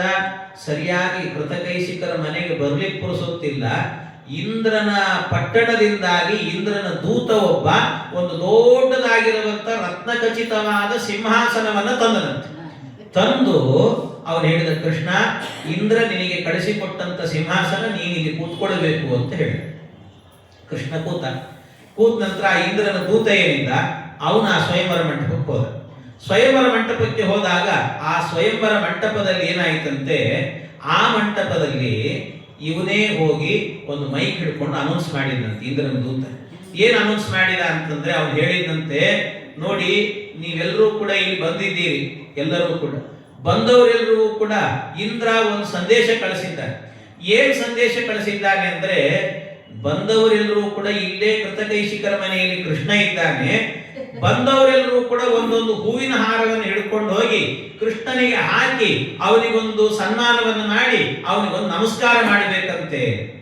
ಯಾರಾದ್ರೂ ಹಾಗೆ ಮಾಡಲಿಲ್ಲ ಅಂದ್ರೆ ಇಂದ್ರ ವಜ್ರಾಯುಧದಿಂದ ಅವರು ತಲೆ ಗಡಿತಾನೆ ಅಂತ ಹೇಳಿದ್ರು. ಇದ್ದವರೆಲ್ಲರೂ ಕೂಡ ಇದ್ನೋ ಬಿದ್ನೋ ಅಂತ ಎದ್ದೆದ್ದು ಬಂದ್ರಂತೆ. ಎಲ್ಲರೂ ಕೂಡ ಎದ್ದೆದ್ದು ಬಂದು ಒಂದೊಂದು ಹೂವಿನ ಹಾರ ತಂದು ಕೃಷ್ಣನಿಗೆ ಹಾಕಿ ಸಮರ್ಪಣೆ ಮಾಡಿ ನಮಸ್ಕಾರ ಮಾಡ್ಲಿಕ್ಕೆ ಶುರು ಮಾಡಿದ್ರು. ಎಲ್ಲರೂ ಮಾಡ್ತಾ ಇದ್ರು. ಕೆಲವರು ಹೂವಿನ ಹಾರ ಇರಲಿಲ್ಲ ಕೈಯಲ್ಲಿ, ಪಾಪ ಅವರೆಲ್ಲ ಹೊರ ಹೋಗಿ ಅಂಗಡಿಯಲ್ಲಿ ಕೊಂಡ್ಕೊಂಡ್ ಬಂದ್ರಂತೆ. ಅಷ್ಟರಲ್ಲಿ ಏನಾಗಿತ್ತು ಈ ಸುದ್ದಿ ಅಂದ್ರೆ, ಆ ಹೂವಿನ ಅಂಗಡಿಯವರಿಗೆ ಈ ವಿಷಯ ಗೊತ್ತಾಗಿತ್ತಂತೆ. ಅವ್ರು ಏನ್ ಮಾಡಿದ್ರು, ಹೂವಿನ ಹಾರ ತಗೊಳ್ಳೋದು ಅನಿವಾರ್ಯ ಅಂತ ಗೊತ್ತಾಗಿ ರೇಟ್ ಜಂಪ್ ಮಾಡಿಬಿಟ್ಟಿದ್ರಂತೆ ಅವರು. ಹೀಗೆಲ್ಲ ಆಯ್ತು. ಅಂತೂ ಬಿಟ್ಟಿದ್ರೆ ಎಲ್ಲರೂ ತಗೊಂಡೇ ಬಂದು ಹಾಕಿದ್ರಂತೆ ಕೃಷ್ಣನಿಗೆ ಹಾಕಿ ನಮಸ್ಕಾರ ಮಾಡಿ ಎಲ್ಲ ಆದ ನಂತರ ಆಮೇಲೆ ಏನಾಯ್ತು, ಭೀಷ್ಮ ಕೈಯಲ್ಲಿ ಅಂದ್ರೆ ಅವನು ಹಾರ ಹಿಡ್ಕೊಂಡ್ ಬಂದು ಕೃಷ್ಣನಿಗೆ ಹಾಕಿದ. ಆಗ ಭೀಷ್ಮಕನನ್ನು ಕೃಷ್ಣ ಕೇಳ್ತಾನೆ, ಭೀಷ್ಮಕ ಏನ್ ಮಾಡ್ಲಿಕ್ಕೆ ಹೋಗ್ತಿದ್ದೀನಿ ನೀನು? ಅವ್ನು ಹೇಳ್ದ, ನನ್ನ ಮಗಳಿಗೆ ಮದುವೆ ಮಾಡ್ತಿದ್ದೀನಿ, ಸ್ವಯಂವರ ಅಂತ. ನೀನು ನಿನ್ನ ಮಗಳಿಗೆ ಸ್ವಯಂವರ ಮಾಡ್ತಾ ಇಲ್ಲ, ನನ್ನ ಹೆಂಡತಿಗೆ ಮಾಡ್ತಾ ಇದ್ದೀನಿ ಅಂದ್ರೆ ಕೃಷ್ಣ. ಯಾಕೋ ಕೃಷ್ಣ ಅಂದ್ರೆ, ನೋಡು ಬರೀ ರುಕ್ಮಿಣಿ ಅಂದ್ರೆ ನೀನ್ ಯಾರಂತ ತಿಳಿದಿದ್ದಿ, ಒಂದ್ಸರ್ತಿ ದಿವ್ಯ ದೃಷ್ಟಿ ಕೊಡ್ತೀನಂತೆ, ನೋಡು ರುಕ್ಮಿಣಿಯನ್ನ ಅಂತ ತೋರಿಸಿದ. ಆ ದಿವ್ಯ ದೃಷ್ಟಿಯಿಂದ ನೋಡಿದ್ರೆ ರುಕ್ಮಿಣಿಯಾಗಿ ಕಾಣಲಿಲ್ಲ, ಮತ್ತೆ ಸಾಕ್ಷಾತ್ ಲಕ್ಷ್ಮೀ ದೇವಿಯಾಗಿ ಕಾಣಿದಂತೆ. ಲಕ್ಷ್ಮೀದೇವಿಯಾಗಿ ಕಾಣುವಾಗ ಭಗವಂತ ಹೇಳಿದ ಬರೀ ಅಲ್ಲೇ ನೋಡ್ತಿ ಒಂದ್ಸರ್ತಿ ನನ್ನ ಕಡೆಗೆ ನೋಡು ಅಂತ. ಅದೇ ದಿವ್ಯ ದೃಷ್ಟಿಯಿಂದ ನೋಡಿದ್ರೆ ಕೃಷ್ಣ ಕೃಷ್ಣನಾಗಿ ಕಾಣಲಿಲ್ಲ, ಶ್ರೀಮನ್ ನಾರಾಯಣನಾಗಿ ಕಂಡನಂತೆ ಭಗವಂತ.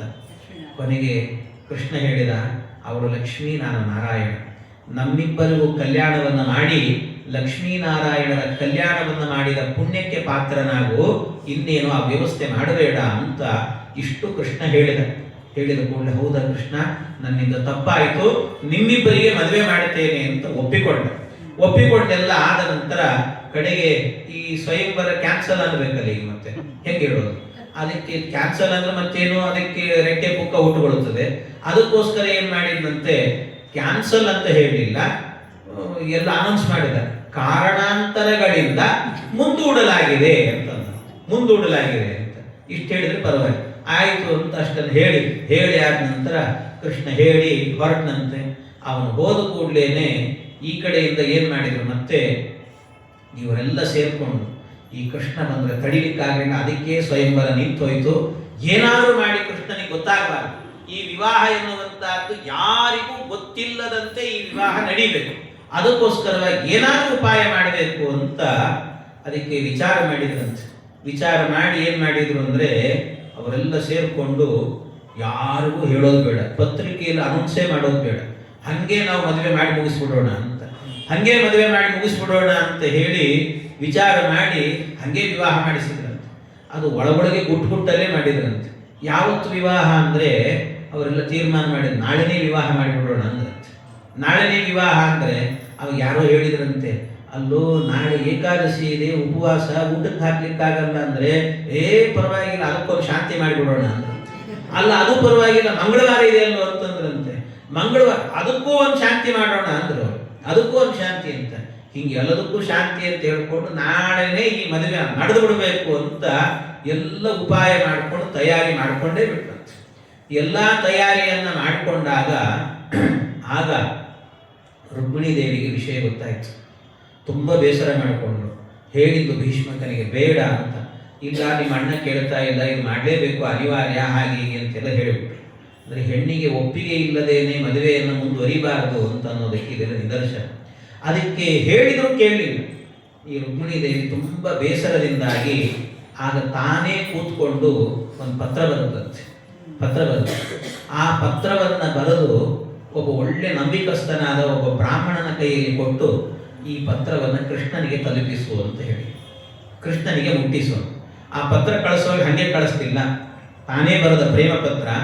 ಅದಕ್ಕೆ 4 ದಿಕ್ಕಿನಲ್ಲೂ ಕೂಡ ಅರಿಶಿಣ ಕುಂಕುಮಗಳನ್ನು ಹಚ್ಚಿ ಆ ಪತ್ರವನ್ನು ಕಳಿಸಿಕೊಟ್ಟಂತೆ.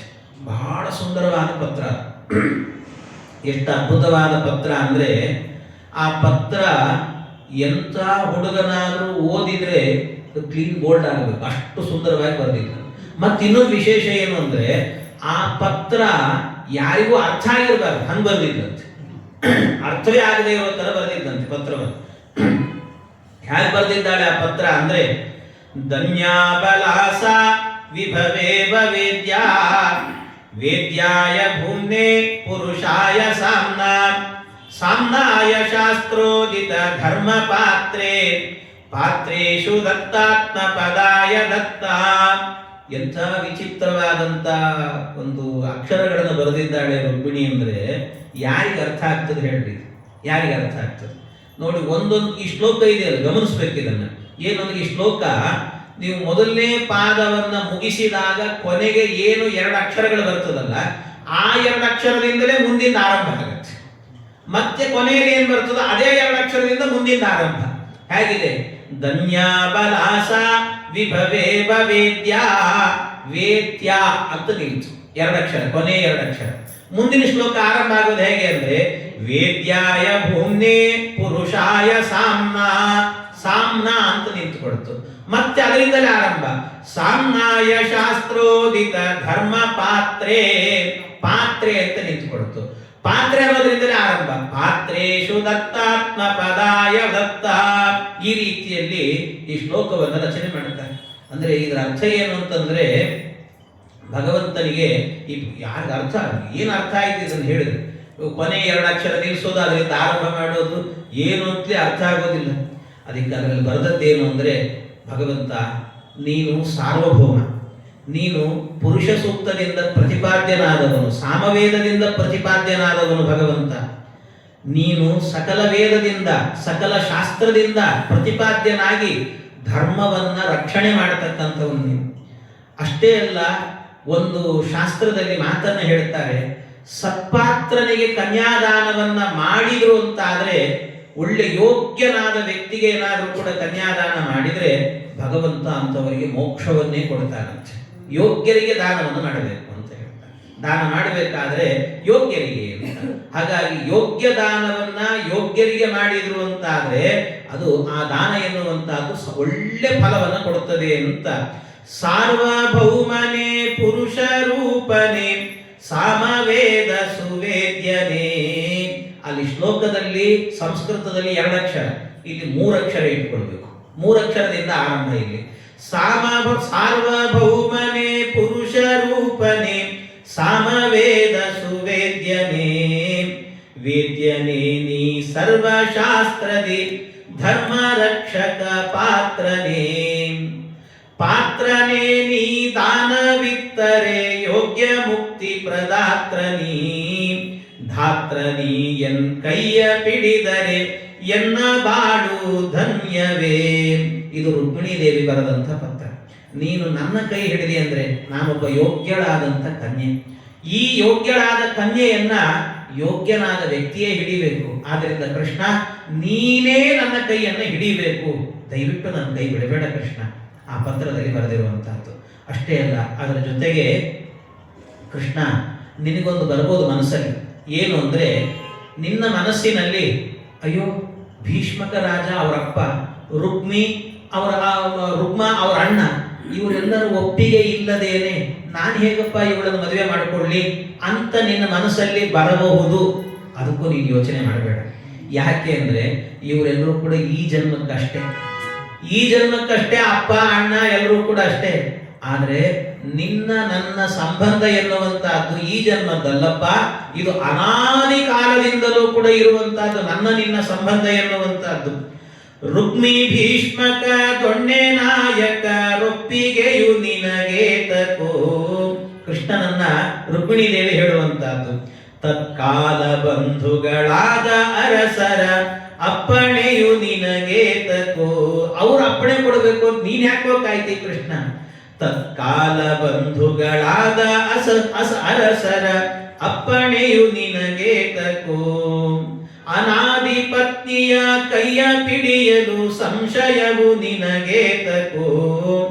ಎನ್ನ ಕೈ ಪಿಡಿದುದ್ಧರಿಸು ಜಗಕ್ಕೆಲ್ಲ ಮಂಗಲ ಕರುಣಿಸು. ನನ್ನ ನೀ ಕೈ ಹಿಡಿದಿ ಅಂದ್ರೆ ಕೃಷ್ಣ ರುಕ್ಮಿಣಿಯರ ಕಲ್ಯಾಣ ಆದ್ರೆ ಅದು ಜಗತ್ತಿಗೆ ಕಲ್ಯಾಣ ಆಗುತ್ತೆ ಕೃಷ್ಣ. ಆದ್ರಿಂದ ನನ್ನನ್ನ ನೀನೇ ವರಿಸಬೇಕು ಅಂತ ಆ ಕೃಷ್ಣನನ್ನ ಪರಿಪರಿಯಾಗಿ ಕೇಳಿತು. ಹೀಗೆ ಆ ರುಕ್ಮಿಣೀ ದೇವಿ ಬರೆದಂತ ಪತ್ರ ಭಾಗವತದಲ್ಲಿ ವಿಸ್ತಾರವಾಗಿ ಇಲ್ಲ ಅದು. ಆದರೆ ಇದನ್ನ ವಿಸ್ತಾರವನ್ನ ರುಕ್ಮಿಣೀಶ ವಿಜಯದಲ್ಲಿ ವಾದಿರಾಜ ಸ್ವಾಮಿಗಳು ಅದ್ಭುತವಾಗಿ ಇದರ ವರ್ಣನೆಯನ್ನು ಮಾಡುತ್ತಾರೆ.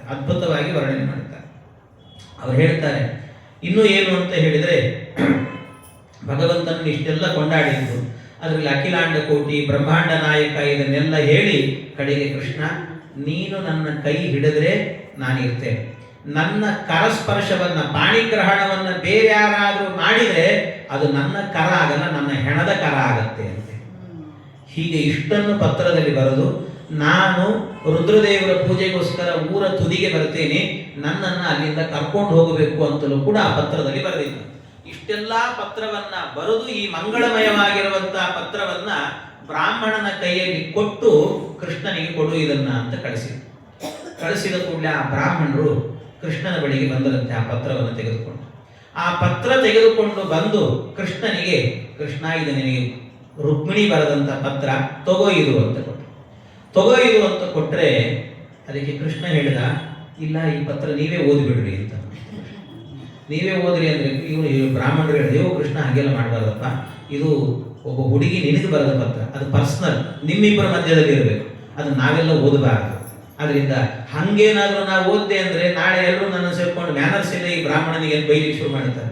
ಬೇಡ ಕೃಷ್ಣ, ನಿನ್ನ ಪತ್ರ ನೀನೇ ಓದ್ಕೋ ಅಂತಂದ. ಕೃಷ್ಣ ಹೇಳಿದ, ರುಕ್ಮಿಣೀ ದೇವಿ ಬರೆದ ಪತ್ರ, ರುಕ್ಮಿಣೀ ದೇವಿ ಅಂದರೆ ಯಾರು? ಸಾಕ್ಷಾತ್ ಲಕ್ಷ್ಮೀದೇವಿ, ಅಂದರೆ ವೇದಾಭಿಮಾನಿ ಅಂತ. ವೇದಾಭಿಮಾನಿ ಬರೆದಂತ ಪತ್ರವನ್ನ ವೇದ ಓದಲಿಕ್ಕೆ ಪೂರ್ಣ ಅಧಿಕಾರ ಇರುವ ಬ್ರಾಹ್ಮಣರೇ ಓದಬೇಕು, ನೀವು ಓದ್ರಿ ಈ ಪತ್ರವನ್ನ ಅಂತ ಕೃಷ್ಣ ಹೇಳಿದಂತೆ. ಅವರ ಬಾಯಲ್ಲಿ ಆ ಪತ್ರವನ್ನು ಓದಿಸಿದಂತೆ. ಓದಿಸಿದ ನಂತರ ಪತ್ರ ಎಲ್ಲ ಓದಿ ಮುಗಿಯೋಷ್ಟೊತ್ತಿಗೇನೆ ಆ ಬ್ರಾಹ್ಮಣನ ಕೈಯನ್ನು ಗಟ್ಟಿ ಹಿಡಿದಂತ ಒಂದ್ಸರ್ತಿ ಕೃಷ್ಣ. ವಾದರಾಜ ಸ್ವಾಮಿಗಳು ಹೇಳ್ತಾರೆ, ಪತ್ರ ತಂದವ್ರ ಕೈಯೇ ಇಷ್ಟು ಗಟ್ಟಿ ಹಿಡಿದಾನೆ ಅಂದ್ರೆ ಬರೆದವ್ರ ಕೈ ಎಷ್ಟು ಗಟ್ಟಿ ಹಿಡಿತಾನೆ ಅರ್ಥ ಮಾಡ್ಕೊಳ್ರಿ. ಹಾಗೆ ಭಗವಂತ ಗಟ್ಟಿಯಾಗಿ ಅವನ ಕೈ ಹಿಡ್ಕೊಂಡಂತೆ ಬ್ರಾಹ್ಮಣನ ಕೈಯನ್ನ ಹಿಡಿದು ಆ ಬ್ರಾಹ್ಮಣನಿಗೆ ಅನುಗ್ರಹ ಮಾಡಿ ಕಳಿಸಿದಂತೆ. ಕೂಡಲೇ ರಥದಲ್ಲಿ ಹತ್ತಿ ಬಿಟ್ಟ ಕೃಷ್ಣ. ಕೃಷ್ಣ ರಥದಲ್ಲಿ ಹತ್ತಿಕೊಂಡು ವೇಗದಿಂದ ರಥವನ್ನು ಓಡಿಸಿದಂತ ಒಂದ್ಸರ್ತಿ. ವೇಗದಿಂದ ರಥವನ್ನು ಓಡಿಸಿ ಪರಮಾತ್ಮ ಹೊರಟ. ಭಗವಂತ ಹೊರಟಾಗ, ಪರಮಾತ್ಮ ರಥ ಓಡಿಸಿ ಹೊರಟಾಗ ಊರಿನ ತುದಿಯಲ್ಲಿ ಬಂದು ಕೂತಂತೆ. ಈ ವಿಷಯ ಏನಾಯಿತು ಅಂದರೆ ಊರಲ್ಲಿರುವಂಥ ಶಿಶುಪಾಲ, ದಂತವಕ್ರ ಇವರಿಗೆಲ್ಲರಿಗೂ ಗೊತ್ತಾಯಿತು, ಸುದ್ದಿ ಮುಟ್ಟಿತು, ಕೃಷ್ಣ ಬಂದಿದ್ದಾನೆ ಅಂತ. ಈ ಶಿಶುಪಾಲ ಅನ್ಕೊಂಡ, ಹತಾಶನಾಗಿಬಿಟ್ಟು ಕೃಷ್ಣ ಬಂದ, ಮುಗೀತು, ಹಂಗಾರೆ ನನ್ನ ಮದುವೆ ಆಗಲ್ಲ ಅಂತ ಮುಗೀತು. ರುಕ್ಮಿಣಿ ನನಗೆ ಸಿಗಲ್ಲ ಅಂತ ಗ್ಯಾರಂಟಿ ಅವನಿಗೆ. ಅವನು ಬಂದಾಗ ಮುಗೀತು, ನನಗೆ ಆಗಲ್ಲ ಅಂತ ಅರ್ಥ ಅಂತ ಡಿಸೈಡ್ ಮಾಡೇ ಬಿಟ್ಟ. ಇಷ್ಟಾಗಿ ಮತ್ತೆ ಏನಾಯ್ತಂತೆ ವಿಚಾರ ಮಾಡಿದಂತ ಅವನು ಶಿಶುಪಾಲ, ಅಲ್ಲೋ ಇದು ಯಾರಿಗೂ ಹೇಳ್ದೇನೆ ನಾವು ಮಾಡಿದ್ವಿ, ಈ ಮುಹೂರ್ತ ಎಲ್ಲ ಡಿಸೈಡ್ ಮಾಡ್ಕೊಂಡಿದ್ವಿ, ಇಷ್ಟು ಮಾಡಿದ್ರು ಕೃಷ್ಣನಿಗೆ ಗೊತ್ತಾಯ್ತು ಅಂದ್ರೆ ಯಾರು ಈ ಕೃಷ್ಣನಿಗೆ ಸುದ್ದಿ ಮುಟ್ಟಿಸಿದ್ದು ಅಂತ. ಯಾರು ಈ ಸುದ್ದಿ ಮುಟ್ಟಿಸಿದ್ದು? ಹುಡುಕ್ರಿ ಅಂತ. ಯಾರು ಈ ಸುದ್ದಿ ಮುಟ್ಟಿಸಿದ್ದಾರೆ? ಹುಡುಕ್ರಿ ಅಂತ. ಸರಿ ಅಂತ ಕೆಲವರೆಲ್ಲ ದೂತರೆಲ್ಲ ಹೋಗಿ ಹುಡುಕ್ಲಿಕ್ಕೆ ಶುರು ಮಾಡಿದ್ರಂತೆ, ತನಿಖೆ ಮಾಡಿದ್ರಂತೆ, ಎಲ್ಲ ತನಿಖೆ ಮಾಡಿದ್ರು. ಈ ಕಡೆಯಿಂದ ಆ ಬ್ರಾಹ್ಮಣ ಏನು ಮಾಡಿದ, ರುಕ್ಮಿಣೀ ದೇವಿ ಹತ್ತಿರಕ್ಕೆ ಹೋಗ್ತಾ ಇದ್ದ. ರುಕ್ಮಿಣೀ ದೇವಿಗೆ ತಳಮಳ ಒಳಗಡೆಯಿಂದ ಈ ಕೃಷ್ಣನಿಗೆ ಪತ್ರ ಮುಟ್ಟಿತೋ ಇಲ್ಲೋ, ಬನ್ನೋ ಇಲ್ಲೋ, ಕೃಷ್ಣ ಏನಾಯ್ತು, ಏನ್ ಕಥೆನೋ ಅಂತ ಬಹಳ ಯೋಚನೆ ಮಾಡ್ತಾ ಇದ್ದ. ಅವಳು ಯೋಚನೆ ಮಾಡ್ತಾ ಇರಬೇಕಾದ್ರೆ ಅವಳ ಎಡಗಣ್ಣು ಅದರ್ತಾ ಇತ್ತಂತೆ. ಹೆಣ್ಣು ಮಕ್ಕಳಿಗೆ ಎಡಗಣ್ಣು ಅದರಿದ್ರೆ ಅದು ಶುಭ ಸೂಚಕ ಅಂತ ಅರ್ಥ. ಗಂಡು ಮಕ್ಕಳಿಗೆ ಬಲಗಣ್ಣು ಅದರ್ತು ಅಂತ ಆದ್ರೆ ಅದು ಶುಭ ಸೂಚಕ ಅಂತ ಅರ್ಥ. ಹಾಗೆ ಅವಳಿಗೆ ಎಡಗಣ್ಣು ಅದರ್ತಾ ಇತ್ತಂತೆ, ಅದಕ್ಕೆ ಶುಭ ಸೂಚಕ ಅಂತ ಹೇಳ್ತಾರೆ. ಮತ್ತೆ ಕೆಲವರಿಗೆ ಎಡಗಣ್ಣು ಅದರ್ತಿರ್ತದೆ, ಆಗಾಗ್ಗೆ ಅವ್ರು ನಮಗೆ ಶುಭನೇ ಆಗಿಲ್ಲಲ್ಲ. ಎರಡು ಇರುತ್ತದೆ, ಒಂದು ವೀಕ್ನೆಸ್ ಇಂದ ಅದರೋದು ಅಂತ ಇರ್ತದೆ, ಇನ್ನೊಂದು ಸಹಜವಾಗಿ ಅದರೋದು ಅಂತ ಇರ್ತದೆ. ವೀಕ್ನೆಸ್ ಇಂದ ಅದರಿ ಬಿಟ್ಟ ಆಮೇಲೆ ಅದಕ್ಕೆ ನನಗೆ ಯಾಕೆ ಶುಭ ಆಗಲಿಲ್ಲ ಅಂತ ಕೇಳಬಾರ್ದು. ಅದು ಶುಭ ಆಗಬೇಕಾದ್ರೆ ತಾನಾಗಿ ಅದರಿರ್ತದಂತೆ, ಅದರಿಂದಾಗಿ ಅವರಿಗೆ ಶುಭ ಆಗ್ತದೆ. ಹಾಗೆ ರುಕ್ಮಿಣೀ ದೇವಿಗೆ ಆಯ್ತಂತೆ. ಆದ ಕೂಡಲೇ ಆ ಬ್ರಾಹ್ಮಣರು ಬಂದರು. ಬ್ರಾಹ್ಮಣರು ಬಂದ ಕೂಡಲೇನೆ ಆ ಬ್ರಾಹ್ಮಣರನ್ನು ನೋಡಿ ರುಕ್ಮಿಣೀ ದೇವಿಗೆ ಕೇಳಿದ್ರಂತೆ, ಸಂತೋಷದಿಂದ ಬಂದು ಕೇಳಿದ, ಆಯ್ತಾ ಮುಟ್ಟಿತ ಕೃಷ್ಣನಿಗೆ ಪತ್ರ? ಮುಟ್ಟಿತು. ಕೃಷ್ಣ ಆಗಲೇ ರಥವನ್ನು ಹತ್ತಿ ಬಂದಿದ್ದಾನೆ ಅಂತಲೂ ಕೂಡ ಸುದ್ದಿ ಮುಟ್ಟಿಸಿದ ಕೂಡಲೇ ರುಕ್ಮಿಣೀ ದೇವಿ ಹೇಳ್ತಾಳೆ, ಎಂಥ ದೊಡ್ಡ ಕೆಲಸ ಮಾಡಿದೆ, ನಾನು ಕೃಷ್ಣ ಇಬ್ಬರು ಕೂಡ ಮದುವೆ ಆಗಬೇಕು ಅಂದರೆ ಮಧ್ಯದಲ್ಲಿ ನಿಮ್ಮ ಪಾತ್ರ ಬಹಳ ದೊಡ್ಡದು ಅಂತ. ನಿಮ್ಮ ಪಾತ್ರ ಬಹಳ ದೊಡ್ಡದು, ಅದರಿಂದ ನಿಮ್ಮ ಪಾತ್ರದಿಂದ ನಾನು ಇವತ್ತು ಸತ್ಪಾತ್ರನ ಕೈ ಸೇರ್ತಾ ಇದ್ದೇನೆ ಅಂತೇಳಿ. ತಾಯಿ, ನೀನು ಕೊಟ್ಟದ್ದಷ್ಟೇ, ನಿಮ್ಮ ಅನುಗ್ರಹದಿಂದ ನಾನು ಬದುಕ್ತಿದ್ದೇನೆ, ಏನೂ ಇಲ್ಲ ಅಂತೆ. ಇಷ್ಟು ಮಾಡಿದ್ದಕ್ಕೆ ನಿಮಗೇನಾದರೂ ಕೊಡಬೇಕು ನಾನು ಅಂತ. ಏನು ಕೊಡ್ಲಿ ಅಂದರೆ ಪ್ರವರ್ಧತಾಂ ಭಕ್ತಿರಲಂ ಕ್ಷಣೇ ಕ್ಷಣೇ, ನಿಮ್ಮ ಪಾದದಲ್ಲಿ ಭಕ್ತಿ ಕೊಡ್ರಿ ಸಾಕು, ಅದು ಇರತ್ತಪ್ಪ, ಇನ್ನೇನಾದರೂ ಕೇಳ್ರಿ ಅಂದರೆ ಆ ಬ್ರಾಹ್ಮಣರು ಹೇಳಿದ್ರಂತೆ, ತಾಯಿ ಮುಂದಿನ ಜನ್ಮ ಅಂತ ಇದ್ದರೆ ಆ ಜನ್ಮದಲ್ಲಿ ನಿಮ್ಮಿಬ್ಬರ ಈ ಕಲ್ಯಾಣದ ಪ್ರಸಂಗವನ್ನು ಕಣ್ಣಾರೆ ನೋಡ್ತಾ ಇದ್ದೇನೆ, ನಾನು ಮಧ್ಯಸ್ಥಿಕೆ ವಹಿಸಿದ್ದೇನೆ, ಎಲ್ಲ ವಿಷಯಗಳು ನನ್ನ ತಲೆಯಲ್ಲಿ ಉಳಿದಿದೆ. ಆದ್ರಿಂದ ಮುಂದಿನ ಜನ್ಮದಲ್ಲಿ ನಿಮ್ಮಿಬ್ಬರ ಈ ಕಲ್ಯಾಣದ ಪ್ರಸಂಗವನ್ನ ಕಾವ್ಯದ ರೂಪದಲ್ಲಿ ಬರೆಯುವ ಶಕ್ತಿ ಕೊಡು, ಯೋಗ್ಯತೆ ಕೊಡು ಅಂತ ಕೇಳಿದಂತೆ ಅವರೇ ಮುಂದೆ ಭಾವಿ ಸಮೀರ ವಾದಿರಾಜ ಶ್ರೀಪಾದಂಗಳವರಾಗಿ ರುಕ್ಮಿಣೀಶ ವಿಜಯ ಎನ್ನುವಂಥ ಕಾವ್ಯವನ್ನು ಬರೆದರು ಅಂತ. ಅಷ್ಟರಲ್ಲಿ ಸರಿಯಾಗಿ ಏನಾಗಿತ್ತು ಅಂದ್ರೆ ಆ ಅಯೋಗ್ಯ ಶಿಶುಪಾಲ ಹುಡುಕಿಸ್ತಾ ಇದ್ನಲ್ಲ ಎಲ್ಲ ಕಡೆ, ಯಾರು ಈ ಸುದ್ದಿ ಮುಟ್ಟಿಸಿದ್ದು ಅಂತ. ಈ ಸುದ್ದಿ ಮುಟ್ಟಿಸಿದ್ದು ಯಾರು ಅಂತ ಹುಡುಕಿಸ್ತಾ ಇದ್ರೆ ಕೂಡಲೇ ಗೊತ್ತಾಯ್ತಂತೆ, ಯಾರೋ ಬಂದು ಹೇಳಿದ್ರು, ಯಾರೋ ಬ್ರಾಹ್ಮಣ ಅಂತೆ, ಆ ಬ್ರಾಹ್ಮಣ ಹೋಗಿ ಪತ್ರ ಕೊಟ್ಟಿದ್ದಾನೆ ಅಂತೇಳಿ. ಇವನಿಗೆ ಸಿಟ್ಟು ಬಂತು. ಸಿಟ್ಟಿನಿಂದ ಆ ಬ್ರಾಹ್ಮಣನಿಗೆ ಶಾಪ ಹಾಕಿದಂತೆ, ಎಲ್ಲ ಬ್ರಾಹ್ಮಣ, ನಿನ್ನಿಂದ ನನಗೆ ಈ ಜನ್ಮದಲ್ಲಿ ರುಕ್ಮಿಣಿ ಸಿಗಲಿಲ್ಲ, ನನಗೆ ಮದುವೆ ಆಗಲಿಲ್ಲ. ಈ ಜನ್ಮದಲ್ಲಿ ಮದುವೆ ಆಗೋಗಿತ್ತು ಆ ಬ್ರಾಹ್ಮಣರಿಗೆ, ಅದಕ್ಕೆ ಮುಂದಿನ ಜನ್ಮದಲ್ಲಿ ನಿಮಗೆ ಮದುವೆನೇ ಆಗಬಾರದು, ಬಾಲ ಸನ್ಯಾಸಿ ಆಗ್ರಿ ನೀವು ಅಂತ ಶಾಪ ಹಾಕಿದಂತೆ. ಅದಕ್ಕೆ ವಾದರಾಜ ಸ್ವಾಮಿಗಳಾದರು ಅಂತ. ಅದಕ್ಕೆ ಅವ್ರು ಹೇಳ್ತಾರೆ, ವಾದರಾಜ ಸ್ವಾಮಿಗಳು, ಶಾಪವು ನನಗೆ ಧನ್ಯವಾಯಿತು. ನನಗೆ ಅವ್ರು ಹೇಳ್ತಾರೆ, ಏನು ಅದ್ಭುತ ಅಂದ್ರೆ, ಎನ್ನ ಹಿರಿಯರ ಪುಣ್ಯ ಫಲಿಸಲು ಧನ್ಯನಾದೆನು ದೇವನೇ. ಎಂಥ ಧನ್ಯ ನಾನು ಅಂದ್ರೆ, ಕೃಷ್ಣನ್ ಪೂಜೆ ಮಾಡುವ ಯೋಗ ಬಂತಲ್ಲ ನನಗೆ ಅಂತ ಹೇಳ್ತಾರೆ. ಎಂಥ ಯೋಗ ಅದು ಅಂತ. ಆ ಕೃಷ್ಣನನ್ನ ಪೂಜೆ ಮಾಡುವಂಥ ಯೋಗ ಬಂತು ಅಂತ ಸಂತೋಷವಾಯಿತಂತೆ. ಹೀಗೆ ಈ ಸಂತೋಷದಿಂದ ಅವರು ಕೂಡ ಅದನ್ನು ಸ್ವೀಕಾರ ಮಾಡಿದರು. ಹೀಗೆ ವಾದಿರಾಜರಾದರು ಅಂತ ಇದು ಭಾಗವತದಲ್ಲಿ ಇಲ್ಲ, ಆಖ್ಯಾನ ಗ್ರಂಥದಲ್ಲೆಲ್ಲ ಕೆಲವೆಲ್ಲ ಇದನ್ನು ಹೇಳ್ತಾರೆ ಅಂತ. ಹೀಗೆ ಅವರು ಹೋದರು. ಆಮೇಲೆ ಕೃಷ್ಣ ಪರಮಾತ್ಮ ರಥವನ್ನು ಓಡಿಸಿಕೊಂಡು ಬಂದಂತೆ. ರಥವನ್ನು ಓಡಿಸಿಕೊಂಡು ಬರುವಾಗ ಈ ರುಕ್ಮಿಣಿಗೆ ದೊಡ್ಡ ಸೈನ್ಯವೇ ಅಡ್ಡಗಟ್ಟಿ ನಿಂತಿತ್ತಂತೆ. ಕೃಷ್ಣ ಭಗವಂತ ತನ್ನ ಹುಬ್ಬಿನಿಂದ ರುಕ್ಮಿಣಿ ದೇವಿಗೆ ಒಂದು ಸಂಜ್ಞೆ ಮಾಡಿದ. ಆ ಸಂಜ್ಞೆ ಮಾಡಿದ ಕೂಡಲೇ ಅಂದ್ರೆ ಅರ್ಥ ಏನು ಅಂದ್ರೆ, ರುಕ್ಮಿಣಿ ನಿನ್ನ ಸೌಂದರ್ಯವನ್ನು ಹೆಚ್ಚು ಮಾಡಿಕೋ ಅಂತ. ಆಯ್ತು ಅಂತ ಸ್ವಲ್ಪ ಸೌಂದರ್ಯ ಜಾಸ್ತಿ ಮಾಡಿದ್ದಂತೆ. ಅದು ಅವಳ ಸೌಂದರ್ಯ ಅಲ್ಲ, ಮನ್ಮಥನ ಸೌಂದರ್ಯ. ಯಾಕೆಂದ್ರೆ ರುಕ್ಮಿಣಿ ದೇವಿಯ ಸೌಂದರ್ಯವನ್ನು ನೋಡುವ ಯೋಗ್ಯತೆ ಈ ಅಯೋಗ್ಯರಿಗೆಲ್ಲಿದೆ, ಅದಿಲ್ಲ. ಆದ್ರಿಂದ ಮನ್ಮಥ ಬಂದು ಅವಳಲ್ಲಿ ಸೌಂದರ್ಯವನ್ನು ಜಾಸ್ತಿ ಮಾಡಿದ್ದಂತೆ. ಆ ಸೌಂದರ್ಯವನ್ನ ನೋಡಿ ಎಲ್ಲರೂ ಬೆರಗಾಗಿ ನಿಂತಂತೆ. ಕೃಷ್ಣ ರಥವನ್ನು ವೇಗದಿಂದ ಓಡಿಸ್ತಿದ್ರು ಗೊತ್ತಿಲ್ಲ ಇವರು. ಆ ಸೌಂದರ್ಯದಲ್ಲಿ ಮೋಹಿತರಾಗಿ ನಿಂತು ಹೋಗಿದ್ದಾರೆ ಎಲ್ಲರೂ. ಎಂಥ ಅದ್ಭುತವಾದಂಥ ರೂಪವನ್ನು ತೋರಿಸಿದ್ದಾರೆ, ಎಂಥ ಅದ್ಭುತ! ಅಂಥ ಅದ್ಭುತವಾದಂಥ ರೂಪವನ್ನ ಆ ಮನ್ಮಥ ತೋರಿಸ್ತಾ ಇದ್ದಾರೆ. ಬೆರಗಾಗಿ ನಿಂತರು. ರುಕ್ಮಿಣಿ ದೇವಿ ಎದರಲ್ಲಿ ಬರ್ತಾ ಇದ್ದಂತೆ. ಬರಬೇಕಾದ್ರೆ ಕೃಷ್ಣ ಪರಮಾತ್ಮ ವೇಗದಿಂದ ರಥವನ್ನು ಓಡಿಸಿದ. ರಥವನ್ನು ಓಡಿಸಿ ರುಕ್ಮಿಣಿ ಬರ್ತಾ ಇದ್ರೆ ಎದುರಿಗೆ ಹೋದ ಕೂಡಲೇನೆ ಏನ್ ಮಾಡಿದಂತೆ, ರುಕ್ಮಿಣಿಯನ್ನ ಎತ್ತಿ ರಥದಲ್ಲಿ ಕೂಡಿಸ್ಕೊಂಡು ಹೋಗ್ತಂತೆ. ಅಂದ್ರೆ ಈ ರಥದಲ್ಲಿ ಕೂಡಿಸ್ಕೊಳ್ಳುವಾಗಲೂ ಕೂಡ ಹೆಂಗ್ ಕೂಡಿಸ್ಕೊಂಡ ಅಂದ್ರೆ, ರುಕ್ಮಿಣಿ ಕೈ ಕೊಟ್ಟು ಹಾಗೆ ಹತ್ತಿಸ್ಕೊಂಡ ಹಂಗೆಲ್ಲ ಇಲ್ಲ. ಮತ್ತೇನು, ಈ ಕೃಷ್ಣ ಸರಿಯಾಗಿ ರುಕ್ಮಿಣಿ ಹತ್ರಕ್ಕೆ ಬರಬೇಕಾದ್ರೆ ತಾನೇ ಕೆಳಗೆ ಬಗ್ಗಿದ್ದಂತೆ. ರಥ ಓಡಿಸೋನು ಬಗ್ಗಿ ಆ ರುಕ್ಮಿಣಿ ದೇವಿಯ ಸೊಂಟಕ್ಕೆ ಕೈ ಹಾಕಿ ಗಟ್ಟಿ ಹಿಡ್ಕೊಂಡು ಮೇಲೆತ್ತಿ ಕೂಡಿಸ್ಕೊಂಡಂತೆ ಪರಮಾತ್ಮ. ಹಿಂಗ್ ಕೂಡಿಸ್ಕೊಂಡು ರಥ ಓಡಿಸ್ಕೊಂಡು ಹೋದಂತೆ. ಆ ರೀತಿ ಇದನ್ನು ವಾದಿರಾಜ ಸ್ವಾಮಿಗಳು ಹೇಳ್ತಾರೆ. ಸಾಪಾಣಿ ಗ್ರಹಣಾದ ಭೀಮಮಧಿಕಂ ಮೇನೆ ವಿವಾಹೋತ್ಸವಂ. ಕೃಷ್ಣ ರುಕ್ಮಿಣಿಯರ ವಿವಾಹ ಆಗೋಯಿತು ಅಂತ ಹೇಳ್ತಾರೆ. ಎಲ್ಲಿ ವಿವಾಹ ಆಯಿತು ಸ್ವಾಮಿ? ವಿವಾಹ ಆಗಿಲ್ಲ ಇನ್ನೂ ಕೂಡ. ಯಾಕೆ ಅಂತಂದ್ರೆ, ವಿವಾಹ ಅಂತಂದ್ರೆ ಏನು, ಪತ್ರಿಕೆಯಲ್ಲಿ ಪ್ರಿಂಟ್ ಮಾಡ್ತಾರೆ. ಏನು, ಹುಡುಗ ಹುಡುಗಿಗೆ ಪಾಣಿಗ್ರಹಣವನ್ನು ನಿಶ್ಚಯ ಮಾಡಲಾಗಿದೆ, ಎಲ್ಲರೂ ಬಂದು ಮಂತ್ರಾಕ್ಷತೆ ಹಾಕಿ ಆಶೀರ್ವಾದ ಮಾಡಬೇಕು ಅಂತ ಬರೀತಾರೆ ಪತ್ರಿಕೆಯಲ್ಲಿ. ಇಲ್ಲಿ ಪಾಣಿಗ್ರಹಣ ಅಲ್ಲ, ಸೊಂಟ ಗ್ರಹಣ ನಡೆದಿದೆ. ಎಲ್ಲಿ ವಿವಾಹ ಆಯ್ತು? ವಿವಾಹವೇ ಆಗಿಲ್ಲಲ್ವಾ? ಅಂದ್ರೆ ಇದು ಅನಾದಿ ದಂಪತಿಗಳು ಒಟ್ಟಾದ್ರಲ್ಲ, ಅದು ಕಲ್ಯಾಣ. ಅನಾದಿ ದಂಪತಿಗಳು ಇಬ್ಬರು ಒಟ್ಟು ಸೇರಿದ್ರೇನೆ ಕಲ್ಯಾಣ ಅಂತ. ಅವರಿಗೆ ಏನು ಅಂತಂದ್ರೆ, ಅವರ ಕಲ್ಯಾಣದಲ್ಲಿ ವಿಶೇಷತೆ ಅಂದ್ರೆ, ಅವ್ರಿಗೆ ಹೊಸದಾಗಿ ಮದುವೆ ಏನಲ್ಲ, ಅವರಿಗೆ ಹೊಸದಾಗಿ ಮದುವೆ ಅದು ಮದುವೆ ಅಂದ್ರೆ ಅವ್ರು ಒಟ್ಟಿಗೆ ನಿಂತರೆ ಮದುವೆ ಆಗಿ ಹೋಗ್ಬಿಡ್ತದಂತ. ಅದು ಹೆಂಗೆ ಅಂತಂದ್ರೆ, ಎಲ್ಲಾ ಮನುಷ್ಯರಿಗೂ ಕೂಡ ಹಾಗಿರೋದಿಲ್ಲಂತೆ. ಮನುಷ್ಯರಲ್ಲಿ ನಿಯಮ ಇಲ್ಲ, ದೇವತೆಗಳಲ್ಲಿ ಭಗವಂತನಿಗಂತೂ ವಿಶೇಷವಾಗಿ. ಯಾಕೆ, ಎಲ್ಲಾ ಜನ್ಮದಲ್ಲೂ ಕೂಡ ಎಲ್ಲಾ ಅವತಾರದಲ್ಲೂ ಕೂಡ ಲಕ್ಷ್ಮೀನೇ ಇವನ ಹೆಂಡತಿ. ಹಾಗೆ ಲಕ್ಷ್ಮೀದೇವಿಗೂ ಕೂಡ ಇವನೇ ಗಂಡ. ಎಲ್ಲ ಕಡೆ ಅವರಿಗೆ ಯಾವಾಗಲೂ ಕೂಡ ಅನಾದಿ ದಾಂಪತ್ಯ ಎನ್ನುವಂಥದ್ದು ಅವರದ್ದು. ಹೀಗೆ ಅನಾದಿ ದಾಂಪತ್ಯ ಇರುತ್ತಂತೆ. ಇದು ಮನುಷ್ಯರಲ್ಲಿ ಅನಾದಿ ದಾಂಪತ್ಯ ಇವೆಲ್ಲ ಇಲ್ಲ. ಸುಮ್ಮನೆ ಸುಳ್ಳು ಏನಂತಾರಲ್ಲ, ಈ 7 ಜನ್ಮಕ್ಕೂ ನೀನೇ ನನ್ನ ಗಂಡ, ನೀನೇ ನನ್ನ ಹೆಂಡತಿ, ಸುಮ್ಮನೆ ಹೇಳೋದಷ್ಟೇ. ನಂಬಲ್ಲಿ ಹೊಡಿತಿರ್ತಾರೆ, ಮೆಚ್ಚಿಸ್ಲಿಕ್ಕೋಸ್ಕರ ಅಷ್ಟೇ. ಆ ಸಂದರ್ಭಕ್ಕೆ ಬೇಕಂತ ಮೆಚ್ಚಿಸ್ಲಿಕ್ಕೆ ಹೇಳೋದು. 7 ಜನ್ಮ ಅವು ಮನಸ್ಸಲ್ಲಿ ಅನ್ಕೊಳ್ತಿರ್ತಾರೆ. 7 ಜನ್ಮ, ಈ 1 ಜನ್ಮಕ್ಕೆ ಸಾಕಾಗಿರೋ ಮಾರ, ಇನ್ಯಾಕೆ ಬರ್ತೀನಿ ಅಂತ ಅನ್ಕೊಳ್ತಿರ್ತಾರೆ. ಹಾಗಿರ್ತದೆ ಆ ರೀತಿ. ಅದರಿಂದಾಗಿ 7 ಜನ್ಮ ಇನ್ನೊಂದು ಮತ್ತೊಂದು ಇಲ್ಲವೇ ಇಲ್ಲ ಮನುಷ್ಯರಲ್ಲಿ. ಆದರೆ ಇವರದ್ದು ಮಾತ್ರ ಅನಾದಿಯಾದಂಥ ದಾಂಪತ್ಯ ಅಂತೆ, ಭಗವಂತನದ್ದು ಮತ್ತು ರುಕ್ಮಿಣಿಯಲ್ಲಿ ಇದೆ. ಆದ್ರಿಂದ ಮದುವೆ ಆಯಿತು ಅಂತ ಹಾಗೆ ಅರ್ಥವನ್ನು ಮಾಡಿಕೊಡ್ಬೇಕು ಅಂತ ಹೇಳ್ತಾರೆ. ಆ ರೀತಿ ಕೃಷ್ಣ ಹೊರಡುವಾಗ ಒಂದಷ್ಟು ಮಾತುಕತೆ ನಡೀತಂತೆ. ರುಕ್ಮಿಣಿ ದೇವಿಗೂ ಮತ್ತು ಕೃಷ್ಣನಿಗೂ ಒಂದಷ್ಟು ಮಾತುಕತೆ ಹೋಗ್ಬೇಕಾದ್ರೆ. ಮಾತುಕತೆ ಅಂದ್ರೆ ಹೇಗೆ, ಬೈ ಕಣ್ಣಲ್ಲೇ ಮಾತಾಡೋದು.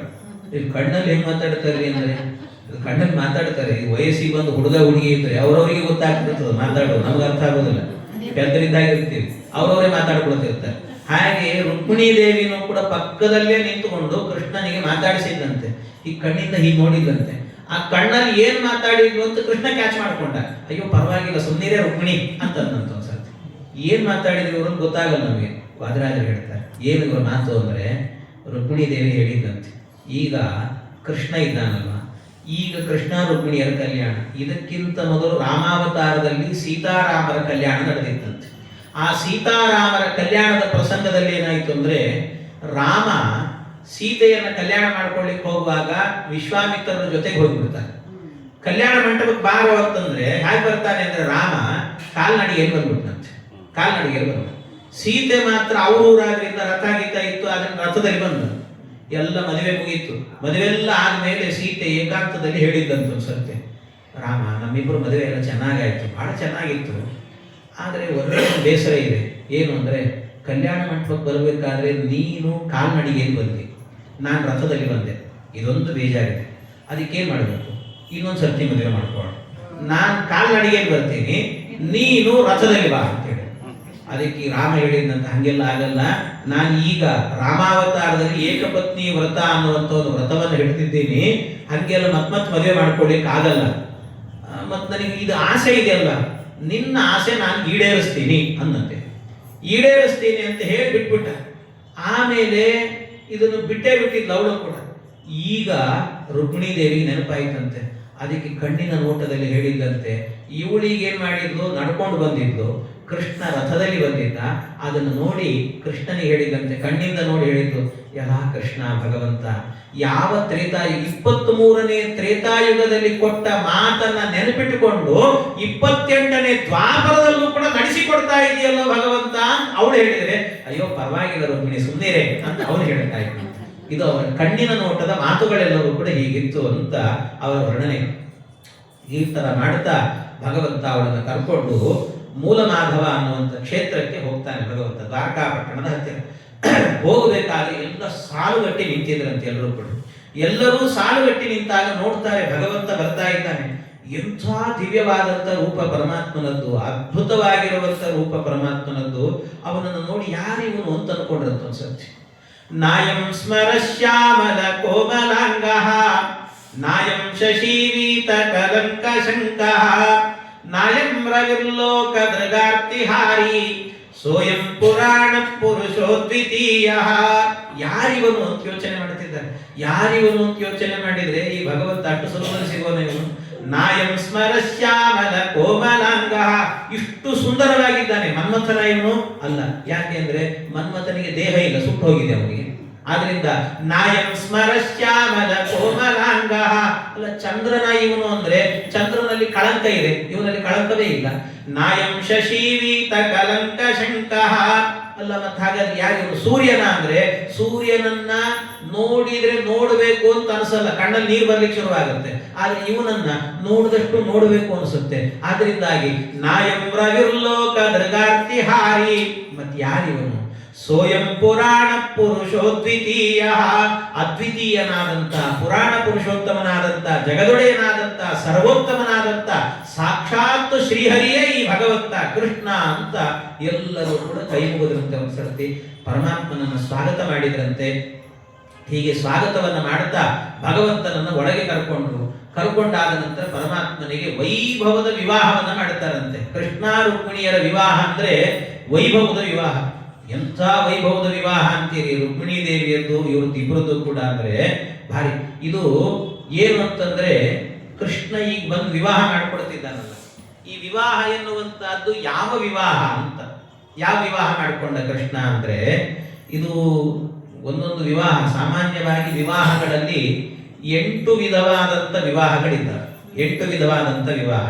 ಒಂದು ಬ್ರಾಹ್ಮ ವಿವಾಹ, ಇನ್ನೊಂದು ದೈವ ವಿವಾಹ, ಆರ್ಷ ವಿವಾಹ, ಪ್ರಾಜಾಪತ್ಯ ವಿವಾಹ, ಗಾಂಧರ್ವ ವಿವಾಹ, ಆಸುರ ವಿವಾಹ, ರಾಕ್ಷಸ ವಿವಾಹ, ಪೈಶಾಚ ವಿವಾಹ ಅಂತ.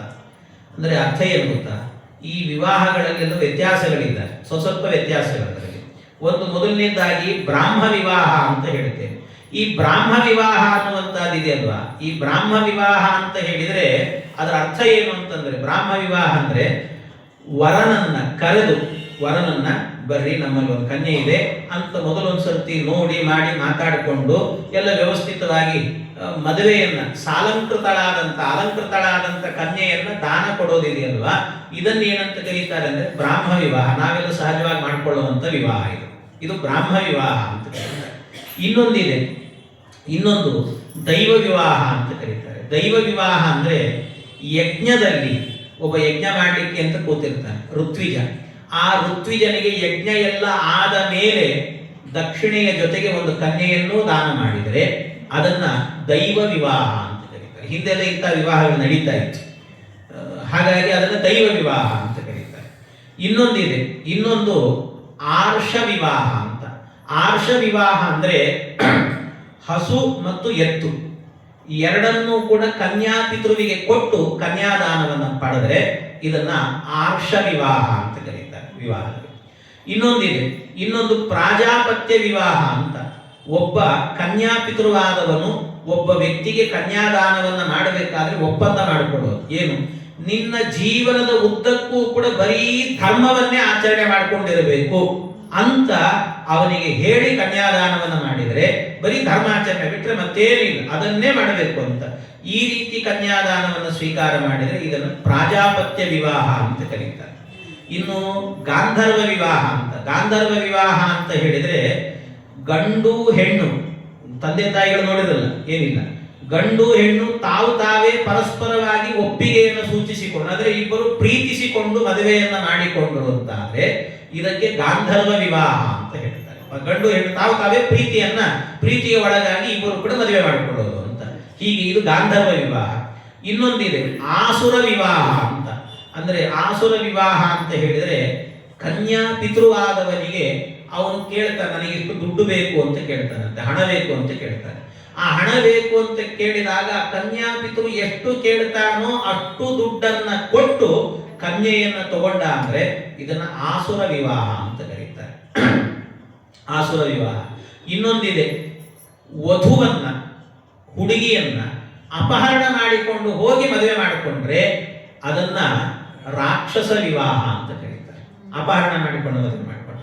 ಇನ್ನೊಂದಿದೆ, ಇದು ಪೈಶಾಚ ವಿವಾಹ ಅಂತ. ಅಂದ್ರೆ ಮೋಸದಿಂದ ಅಪಹರಣ ಮಾಡಿ ಮದುವೆ ಮಾಡಿಕೊಂಡ್ರೆ.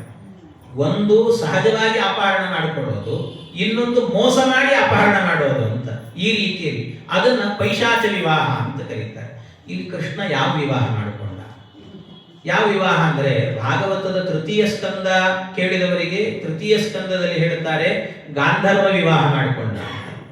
ಇಲ್ಲಿ ದಶಮ ಸ್ಕಂದದಲ್ಲಿ ಹೇಳಬೇಕಾದ್ರೆ ರುಕ್ಮಿಣೀ ದೇವಿಯನ್ನು ಯಾವ ವಿವಾಹ ಮಾಡಿಕೊಂಡ ಅಂದ್ರೆ ರಾಕ್ಷಸ ವಿವಾಹ ಮಾಡಿಕೊಂಡ ಅಂತ ಇಲ್ಲಿ ಹೇಳ್ತಾರೆ. ಅಂದ್ರೆ ಯಾವ್ದು ಸರಿಯಾಗುತ್ತೆ? ಮೂರನೇ ಸ್ಕಂದಕ್ಕೂ ಇದಕ್ಕೂ ವಿರೋಧ ಬರ್ತದೆ. ಅದಕ್ಕೆ ವಿರೋಧ ಬಂದ್ರೆ ಸತ್ಯಧರ್ಮ ತೀರ್ಥ ಶ್ರೀಪಾದರು ಇದರ ಪರಿಹಾರವನ್ನು ಮಾಡ್ತಾರೆ. ಯಾರು ಹೇಳಿದ್ ನಿಮಗೆ ಎರಡೂ ವಿವಾಹ ಮಾಡ್ಕೊಂಡಿದ್ದಾನೆ ಕೃಷ್ಣ ಅಂತ ಹೇಳ್ತಾರೆ. ಎರಡೂ ವಿವಾಹ. ಯಾಕೆಂದ್ರೆ ಗಾಂಧರ್ವ ವಿವಾಹ ಅಂದ್ರೆ ಏನರ್ಥ? ಹುಡುಗ ಹುಡುಗಿ ಇಬ್ರು ಕೂಡ ಪ್ರೀತಿಸಿಕೊಂಡು ಮದುವೆ ಮಾಡಿಕೊಂಡ್ರೆ ಗಾಂಧರ್ವ ವಿವಾಹ. ಹುಡುಗಿಯನ್ನ ಅಪಹರಣ ಮಾಡಿಕೊಂಡು ಹೋಗಿ ವಿವಾಹ ಮಾಡಿಕೊಂಡ್ರೆ ಅದು ಏನು ಅಂದ್ರೆ ರಾಕ್ಷಸ ವಿವಾಹ. ಇದು ಹುಡುಗ ಹುಡುಗಿ ಇಬ್ರು ಒಪ್ಪಿದ್ದಾರೆ. ಅದಕ್ಕೆ ಒಪ್ಪಿದ್ರಿಂದಲೇ ಅಲ್ವಾ ರುಕ್ಮಿಣೀ ದೇವಿ ಪತ್ರ ಬರೆದು ಕಳಿಸಿದ್ದವಳು. ಹಾಗಾಗಿ ಇಬ್ರು ಪ್ರೀತಿಸಿಕೊಂಡಿದ್ದಾರೆ, ಆದ್ರಿಂದ ಅದು ಗಾಂಧರ್ವವೂ ಹೌದು.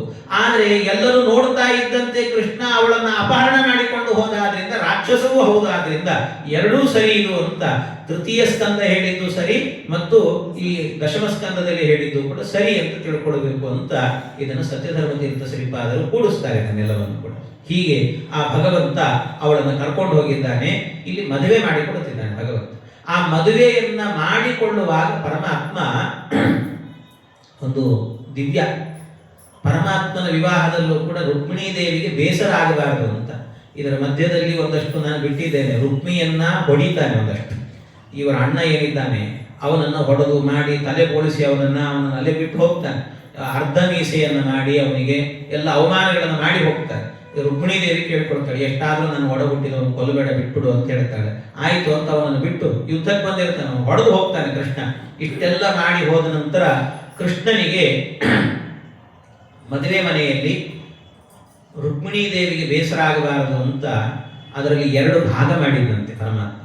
ಎರಡು ಭಾಗ ಮಾಡಿದ ಅಂದ್ರೆ ತನ್ನ ಬಂಧುಗಳನ್ನೇ ಒಂದಷ್ಟು ಜನ ರುಕ್ಮಿಣೀ ದೇವಿ ಕಡೆಗೆ ಹೋಗ್ರಿ, ಒಂದಷ್ಟು ಜನ ನನ್ನ ಕಡೆಗಿರಿ ಅಂತಂದ್ರೆ ಎಲ್ಲರೂ ರುಕ್ಮಿಣಿ ಕಡೆಗೆ ಹೋಗಿ ಸೇರಿಬಿಟ್ರಂತೆ. ಕೃಷ್ಣನ ಕಡೆಗೆ ಒಬ್ಬರು ಇಲ್ಲ. ಮತ್ತೆ ಎಲ್ಲರೂ ಹಂಗೆ ಮಾಡೋರು ನೋಡಿ, ಸಂಪತ್ತಿಯಲ್ಲಿ ಇರ್ತದೆ ಅಲ್ಲೇ ಹೋಗ್ತಾರೆ ಎಲ್ಲರೂ. ಹಾಗೆ ಎಲ್ಲರೂ ಹೋಗ್ಬಿಟ್ರಂತೆ. ಮತ್ತೆ ಕೃಷ್ಣನೇ ತನ್ನ ಭಕ್ತರನ್ನೆಲ್ಲ ಎಳೆದು ಕರೆದಂತೆ, ಬರ್ರಿ ಇಲ್ಲಿ ಅಂತ ಕರೆದಾಗ ಅವರೆಲ್ಲರೂ ಕೂಡ ಬಂದ್ರಂತೆ. ಬಂದ ನಂತರ ಆಗ ಭಗವಂತ ಕೃಷ್ಣ ಪರಮಾತ್ಮ ಏನ್ ಮಾಡ್ತಾನೆ, ಎಲ್ಲರಿಗೂ ಕೂಡ ಮಾತುಕತೆ ನಡೀಲಿ ಅಂತ ವ್ಯವಸ್ಥೆ ಮಾಡಿ. ಈ ಹುಡುಗಿನ ಕೊಡಬೇಕಾದ್ರೆ ಮೊದಲೊಂದು ಮಾತುಕತೆ ಅಂತ ಆಗ್ತದಂತೆ. ಹಾಗೆ ಮಾತುಕತೆ ನಿಶ್ಚಯ ತಾಂಬೂಲ ಅಂತ ಹೇಳ್ತಾರೆ. ಹಾಗೊಂದು ನಿಶ್ಚಯ ತಾಂಬೂಲದ ಮಾತುಕತೆ ನಡೀತು. ಆ ನಿಶ್ಚಯ ತಾಂಬೂಲದ ಮಾತುಕತೆಯಲ್ಲಿ ಏನಾಯಿತು ಅಂದ್ರೆ, ನಿಶ್ಚಯ ತಾಂಬೂಲ ಅಂತ ಒಬ್ಬರಿಗೊಬ್ರು ಕೊಡ್ಲಿಕ್ಕೆ ಇರ್ತದೆ. ಅಂದ್ರೆ ಹುಡುಗಿ ಕಡೆಯವರು ಕೂಡ ತಾಂಬೂಲ ಅಡಿಕೆ ಗಿಡಿಕೆ ಎಲ್ಲ ತಂದಿರ್ತಾರೆ. ಅದನ್ನ ಹುಡುಗಿ ಕಡೆಯವರು ಹುಡುಗನಿಗೆ ಕೊಡಬೇಕು, ಹುಡುಗನ ಕಡೆಯವರು ಹುಡುಗಿಗೆ ಕೊಡಬೇಕು. ಪರಸ್ಪರವಾಗಿ ಅದನ್ನ ಆ ಕಡೆ ಈ ಕಡೆ ಹಂಚ್ಕೊಡ್ಬೇಕಂತ. ಹಂಚಿಕೊಂಡು ಅದನ್ನು ತಾಂಬೂಲಗಳನ್ನು ಕೊಡೋದು ಅಂತ. ಅಷ್ಟೇ ಅಲ್ಲ, ಇದ್ರ ಜೊತೆಗೆ ಇನ್ನೊಂದು ಏನ್ ಮಾಡ್ಬೇಕಂದ್ರೆ ಮದುವೆ ಕಾಲ ಇರುತ್ತಲ್ವ, ಮದುವೆ ಕಾಲದಲ್ಲೂ ಕೂಡ ತಾಂಬೂಲ ಕೊಡ್ಲಿಕ್ಕೆ ಅಂತ ಒಂದು ತೆಂಗಿನಕಾಯಿ ವಿಳ್ಯದೆಲೆ ಅಡಿಕೆ ಇಟ್ಟಿರ್ತಾರೆ, ಅದನ್ನು ಇಟ್ಟು ಕೊಡಬೇಕು ಅಂತ. ಇದನ್ನೆಲ್ಲ ಕೊಡುವಾಗಲೂ ಕ್ರಮ ಇದೆ ಅದಕ್ಕೆಲ್ಲ. ಆ ವ್ಯವಸ್ಥೆಯನ್ನು ಮಾಡಿದ ಕೃಷ್ಣ. ತಾಂಬೂಲವನ್ನು ಕೊಡಬೇಕಾದ್ರೆ ಹೇಗೆ ಕೊಡಬೇಕು ಅಂದ್ರೆ ಒಂದು ವಿಳ್ಯದೆಲೆ ಕೊಡಬಾರ್ದು ಅಂತೆ, ಕೆಲವು ಎರಡು ವಿಳ್ಯದೆಲೆ ಎರಡೂ ಕೊಡಬಾರ್ದು. ಯಾಕೆಂದ್ರೆ ಸಾಮಾನ್ಯ 4 ಅಥವಾ 5 ಎಲೆಗಳನ್ನು ಕೊಡಬೇಕಂತೆ, ವಿಳ್ಯದೆಲೆ ಕೊಡಬೇಕು. ಈಗೆಲ್ಲ ಅಭ್ಯಾಸ ಆಗೋಗಿದೆ, 2 ಕೊಟ್ಟು ಅಭ್ಯಾಸ ಆಗಿದೆ, ಅದನ್ನು ಬಿಡಿಸೋದು ಕಷ್ಟ ಇದೆ. ಯಾಕೆಂದ್ರೆ ಇದನ್ನು ಶಾಸ್ತ್ರದಲ್ಲಿ ಹೇಳಿದ್ದಾರೆ, ಅದನ್ನು ದಾಸರು ಹೇಳ್ತಾರೆ, ಪುರಂದರದಾಸರ ಆರಾಧನೆ ಇವತ್ತು. ಹಾಗೆ ಅವರು ದಾಸರು ಹೇಳ್ತಾರೆ, ಒಂದು ವಿಳ್ಯದೆಲೆಯ ವಿಪ್ರರಿಗೆಂದೆಂದು ಕೊಡಬಾರದು, 2 ಎಲೆ ಕೊಡಲು ಸಂಧಿ ಹೋಗುವುದು ಭಾಗ್ಯ, 3 ಎಲೆ ಕೊಡಲು ಬಂದೊದಗುವುದು ಹಾನಿ, ಚಂದದಿಂದಲೇ 4 ಅಥವಾ 5 ಎಲೆ ಕೊಡಲು ತಂದೆ ಪುರಂದರ ವಿಠಲ ವೈಕುಂಠ ಪದವಿಯ ನೀವ. ಭಗವಂತ ವೈಕುಂಠ ಪದವಿಯನ್ನು ಕೊಡ್ತಾನಂತ. ವಿಳ್ಯದೆಲೆಯನ್ನು ಕೊಡಬೇಕಾದ್ರೂ ಕೂಡ ಒಳ್ಳೆ ವಿಳ್ಯದೆಲೆ, ಆ ವಿಳ್ಯದೆಲೆ ಒಳಗಡೆ ತೂತಿರಬಾರದು, ಹೀಗೆಲ್ಲ ಕ್ರಮಗಳಿದೆ ಅದಕ್ಕೆಲ್ಲದಕ್ಕೂ ಕೂಡ. ಅಂತ ಒಳ್ಳೆ ವಿಳ್ಯದೆಲೆ ತರಬೇಕಾದ್ರೆ ಸುಮ್ಮನೆ ಏನೋ ಮಾಡ್ಕೊಡ್ತಿದ್ದೀವಿ ನಿಷ್ಠಿದಾರ್ಥ ಅಂತ ಅನ್ಕೊಂಡು ಬಡ ತಂದ್ವೇನೋ ಇಟ್ವೇನೋ ಅಂತ ಆಗುವ, ಶುದ್ಧವಾಗಿರ್ಬೇಕಂತೀವೆಲ್ಲ, ಇದನ್ನು ತಂದು ಕೊಡ್ಬೇಕಂತ. ಆಗೊಂದಷ್ಟು ಮಾತುಕತೆ ನಡೀತು. ಕೃಷ್ಣ ನಮ್ಮ ಹುಡುಗಿನ ಕೊಡ್ತೀವಿ ಅಂತ. ಆಗ್ಲೂ ನೋಡಿ ಹುಡುಗಿ ಕಡೆಯವರೇ ಕೃಷ್ಣನಿಗೆ ಕಂಡೀಷನ್ ಹಾಕಿದ್ದಾರೆ. ಕೃಷ್ಣ ನಮ್ಮ ಹುಡುಗಿನ ಕೊಡ್ತೀವಪ್ಪ, ಆದ್ರೆ ಕಂಡೀಷನ್ ಏನ್ ಕಂಡೀಷನ್ ಅಂದ್ರೆ, ನೋಡಪ್ಪ ನಮ್ಮ ಹುಡುಗಿನ ಕೊಟ್ಟ ಮೇಲೆ ಅವಳಿಗೆ ಜಾಸ್ತಿ ಕೆಲಸ ಮಾಡಿಸಬಾರ್ದು, ನಮ್ಮ ಮನೆಯಲ್ಲಿ ಚೆನ್ನಾಗಿ ನೋಡ್ಕೊಂಡಿದ್ದೀವಿ, ಮನೆಗೆ ಬಂದು ಅಂತ ಬಾವಿ ನೀರು ಸೇರಿಸಿದೆ, ಕೈಯೆಲ್ಲ ಅದ್ರ ಉರಿ ಬಂತು, ನೀರು ಎತ್ಕೊಂಬ ಅನ್ನೋದು, ಮುಸುರೆ ತಿಕ್ಲಿಕ್ಕಿದ್ರು ಕೂಡ ನೀನೇ ತಿಕ್ಕು ಅಂತ ಹೇಳೋದು ಮಾಡೋದು, ಹಿಂಗೆಲ್ಲ ಬಹಳ ಕಾಟ ಕೊಡಬಾರ್ದು ನೋಡು, ಹಂಗಿದ್ರೆ ಬೇಕಾದ್ರೆ ಕೊಡ್ತೀವಿ. ಅದಕ್ಕೆ ಕೃಷ್ಣ ಹೇಳಿದ, ಅಯ್ಯೋ ನಾನಂತ ಕೆಲಸ ಎಲ್ಲ ಮಾಡಲ್ಲ, ಮನೆ ಕೆಲಸ ಮತ್ತು ಇನ್ನೊಂದೇನು ಅಂದ್ರೆ ಮಕ್ಕಳು, ಇಷ್ಟ ನೋಡಿದ್ರೆ ಸಾಕು. ಅಲ್ಲ ಹೊರಗಡೆ ಕೆಲಸಕ್ಕೆ ಕಳಿಸೋದು. ಮತ್ತೆ ಕೆಲವರು ಇರ್ತಾರೆ, ನಾನು ಜಾಬ್ ಮಾಡ್ತೀನಿ, ನನ್ನ ಹೆಂಡ್ತಿನೂ ಜಾಬ್ ಮಾಡಬೇಕು, ಪಾಪ ಮನೇಲಿ ಮಾಡಿ ಸಾಕಾಗಿರುತ್ತೆ, ಹೊರಗೂ ದುಡ್ಕೊಂಬ ಅಂದ್ರೆ ಇಲ್ಲಿ ಹೋಗುದು ಪಾಪ ಅಂತ. ಇಂಥದ್ದೆಲ್ಲ ಅದೇನಿಲ್ಲ, ಮನೆ ಕೆಲಸ ಮಾತ್ರ ಮಾಡಿಸ್ಕೊಳ್ತೀನಿ ನಾನು ಅಂದ ಕೃಷ್ಣ. ಆಯ್ತು ಹಾಗಾದ್ರೆ ಪರವಾಗಿಲ್ಲ, ಅದೇ ದೊಡ್ಡದಲ್ಲ ಅಂದ್ರೆ. ಅದಕ್ಕೆ ಮತ್ತೆ ಕೃಷ್ಣ ಹೇಳಿದ, ನನ್ನ ಮನೆ 14 ಲೋಕ ಅಂತ, 14 ಲೋಕ ನನ್ನ ಮನೆ, ಅಷ್ಟು ಕಸ ಗುಡಿಸಿ ಒರೆಸ್ಬೇಕು ಅಂತ ಕೃಷ್ಣ. ಇವು ಕೃಷ್ಣ ಸೊಂಟ ಬಿದ್ದು ಹೋಗ್ತದೋ ಹುಡುಗಿದು ಅಂತಂದ್ರೆ, ಅಯ್ಯೋ ಅಷ್ಟೇ ಅಲ್ಲ, ನನ್ನ ಮಕ್ಕಳಿದ್ದಾರೆ ಅಲ್ಲ, ಮಕ್ಕಳು ಯಾರು 33 ಕೋಟಿ ದೇವತೆಗಳು ಅಂತ. ಒಬ್ಬೊಬ್ರು ಬೆಳಿಗ್ಗೆ ಎದ್ದು ಕೂಡ್ಲೇನೆ ಏನ್ ಮಾಡ್ತಾರಂತವ್ರು, ನಾನು ಸ್ಕೂಲಿಗೆ ಹೋಗ್ತೀನಿ ಅಂತ ರೆಡಿ ಆಗಿಬಿಡ್ತಾರೆ. ಅವ್ರಿಗೆಲ್ಲ ಯೂನಿಫಾರ್ಮ್ ಹಾಕ್ಬೇಕು. ಮೊದಲನೇ ಮಗ ಇದ್ದಾನೆ ಚತುರ್ಮುಖ ಅಂತ ಹೆಸರಂತ ಅವನಿಗೆ. ಅವನೇನಂದ್ರೆ ಅವನು ಸತ್ಯಲೋಕ ಅನ್ನೋ ಸ್ಕೂಲಿಗೆ ಹೋಗ್ತಾನೆ. ಅವನದೇನು 4 ಕಿರೀಟ ಹಾಕ್ಬೇಕು ಅವನಿಗೆ, 4 ಕಿರೀಟ, ಒಂದು ಬೆಳ್ಳಿದು, ಬಂಗಾರದ್ದು, ದರ್ಬೆದು, ಹೀಗೆಲ್ಲ ಒಂದೊಂದು ಕಿರೀಟಗಳಿದ್ದಾವೆ ಅದಕ್ಕೆ, ಅದನ್ನ ಹಾಕ್ಬೇಕಂತೆ. ಇನ್ನು ಆಮೇಲೆ ಇನ್ನೊಬ್ಬ ಇದ್ದಾನೆ ಮಗ, ಅವನ ಹೆಸರೇನು ಅಂದ್ರೆ ಧ್ಯೇಯ ಪಂಚಮುಖೋ ರುದ್ರ ಅಂತ. ಅವನು ಕೈಲಾಸ ಅನ್ನೋ ಶಾಲೆಗೆ ಹೋಗ್ತಾನಂತ. ಅವನು ರೆಡಿ ಮಾಡ್ಬೇಕು, 5 ತಲೆಗೆ ಅಲಂಕಾರ ಮಾಡಿ ಕಳಿಸ್ಬೇಕು. ಆಮೇಲೆ ಒಬ್ಬ ಮಗ ಇದ್ದಾನೆ, ಅವನ ಹೆಸರು ಷಣ್ಮುಖ ಅಂತ, ಅವನು 6 ತಲೆ ಅಂತೆ. ಹೀಗೆಲ್ಲ ಇದ್ದಾರೆ ಅಂತಂದು ಕೂಡ್ಲೇನೆ ಒಮ್ಮೆ ಗಾಬರಿ ಆದ್ರು. ಕೃಷ್ಣ ಈ ಮದುವೆ ಕ್ಯಾನ್ಸಲ್ ಮಾಡಿಬಿಡಪ್ಪ ಅಂದ್ರೆ. ಎಲ್ಲಿ ಹಿಂಗ್ ಮಾಡ್ತಾರೋ ಅಂತ ರುಕ್ಮಿಣಿ ತಾನೇ ಎದ್ದು ನಿಂತ್ಕೊಂಡು ಹೇಳಿದಂತೆ, ಇದನ್ನ ನಾನು ನಿತ್ಯ ಮಾಡ್ತೀನಿ ಈ ಕೆಲಸಗಳನ್ನ, ಇದನ್ನ ಬಿಟ್ಟು ಎಕ್ಸ್ಟ್ರಾ ಇದ್ರೆ ಹೇಳಿಕ್ಕೆ ಹೇಳ್ರಿ ಕೃಷ್ಣನಿಗೆ. ಕೃಷ್ಣ ನಗನಗತಾ ಕೂತ್ಕೊಂಡಂತೆ ಪರಮಾತ್ಮ. ಹೀಗೆ ಇವರಿಬ್ಬರ ಮಾತುಕತೆಗಳೆಲ್ಲವೂ ಕೂಡ ಇತ್ತು. ಮತ್ತೆ ಹೇಳಿದ್ರಂತೆ ಕೃಷ್ಣನಿಗೆ, ಕೃಷ್ಣ ನಮ್ಮ ಹುಡುಗಿನ ಕೊಡ್ತೀವಪ್ಪ, ಆದ್ರೆ ಆಗಾಗ್ಗೆ ನಾವು ತವ್ರ ಮನೆಯಿಂದ ಫೋನ್ ಮಾಡ್ತೀವಿ, ನಮ್ಮ ಮನೆಯಲ್ಲಿ ವರಮಹಾಲಕ್ಷ್ಮಿ ಇಟ್ಕೊಂಡಿದ್ದೀವಿ, ಸತ್ಯನಾರಾಯಣ ಪೂಜೆ ಇಟ್ಕೊಂಡಿದ್ದೀವಿ, ಜಾತ್ರೆ ಇದೆ ನಮ್ಮೂರಿಂದು, ಕಳಿಸ್ಕೊಡು ಹಾಗೆ ಹೀಗೆ ಅಂತ ಹೇಳ್ತಿರ್ತೀವಿ. ಕಳಿಸಲ್ಲ. ಕಳಿಸಿದ್ರೆ ಇಲ್ಲಿ ಯಾರು ನೋಡ್ಕೊಡ್ತಾರೆ, ಇಲ್ಲಿ ಮನೆಯ ಜವಾಬ್ದಾರಿ ಇದೆ, ಆಗಲ್ಲ ಹಿಂಗೆಲ್ಲ ಮಾತಾಡಬಾರ್ದು. ನಾವು ಫೋನ್ ಮಾಡಿದಾಗಲೆಲ್ಲ ಆಯ್ತು ಆನಂದವಾಗಿ ಕಳಿಸ್ಕೊಡ್ತೀವಿ ಅಂತ ನಗನಗತಾ ಹೇಳ್ಬೇಕು. ಇದನ್ನು ಬಿಟ್ಟೇನಾದ್ರೂ ಕೂಡ ಕಳಿಸಲ್ಲ ಮಾಡಲ್ಲ ಅಂದ್ರೆ ನಮ್ಮ ಹುಡುಗಿ ಕೊಡಲ್ಲ. ಕೃಷ್ಣ ಹೇಳಿದ, ನೀವು ಹೇಳಿದಂಗೆ ನಾನು ಕಳಿಸಲ್ಲ ಅಂತ. ಕೃಷ್ಣ ಮದುವೆ ಕ್ಯಾನ್ಸಲ್ ಅಲ್ಲ, ಅವಸರ ಮಾಡಬೇಡ್ರಿ.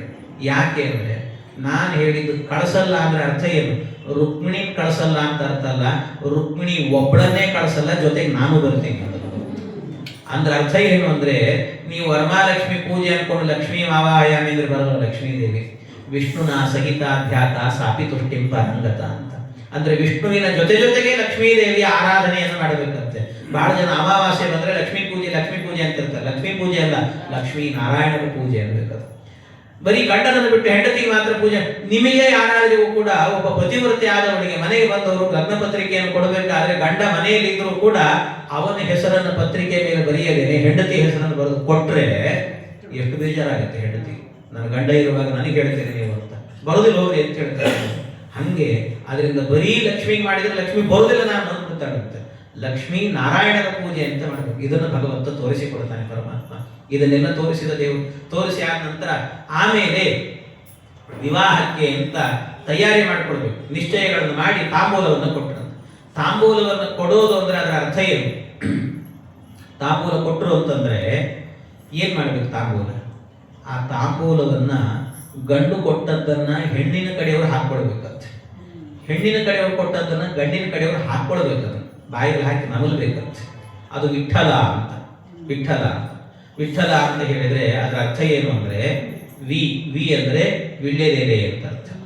ವಿ ಅಂದ್ರೆ ವಿಳ್ಳೆದೆಲೆ ಅಂತ. ಠ ಅಂತ ಹೇಳಿದ್ರೆ ಅಡಿಕೆ ಅಂತ ಅರ್ಥ. ಲ ಅಂದ್ರೆ ಸುಣ್ಣ ಅಂತ ಅರ್ಥ. ಮೂರನ್ನ ಸೇರಿಸಿ ನಮಲಬೇಕು ಅಂದ್ರೆ ವಿಠಲನ ನಾಮಸ್ಮರಣೆ ಆಗಬೇಕು ಅಂತ ಅರ್ಥ.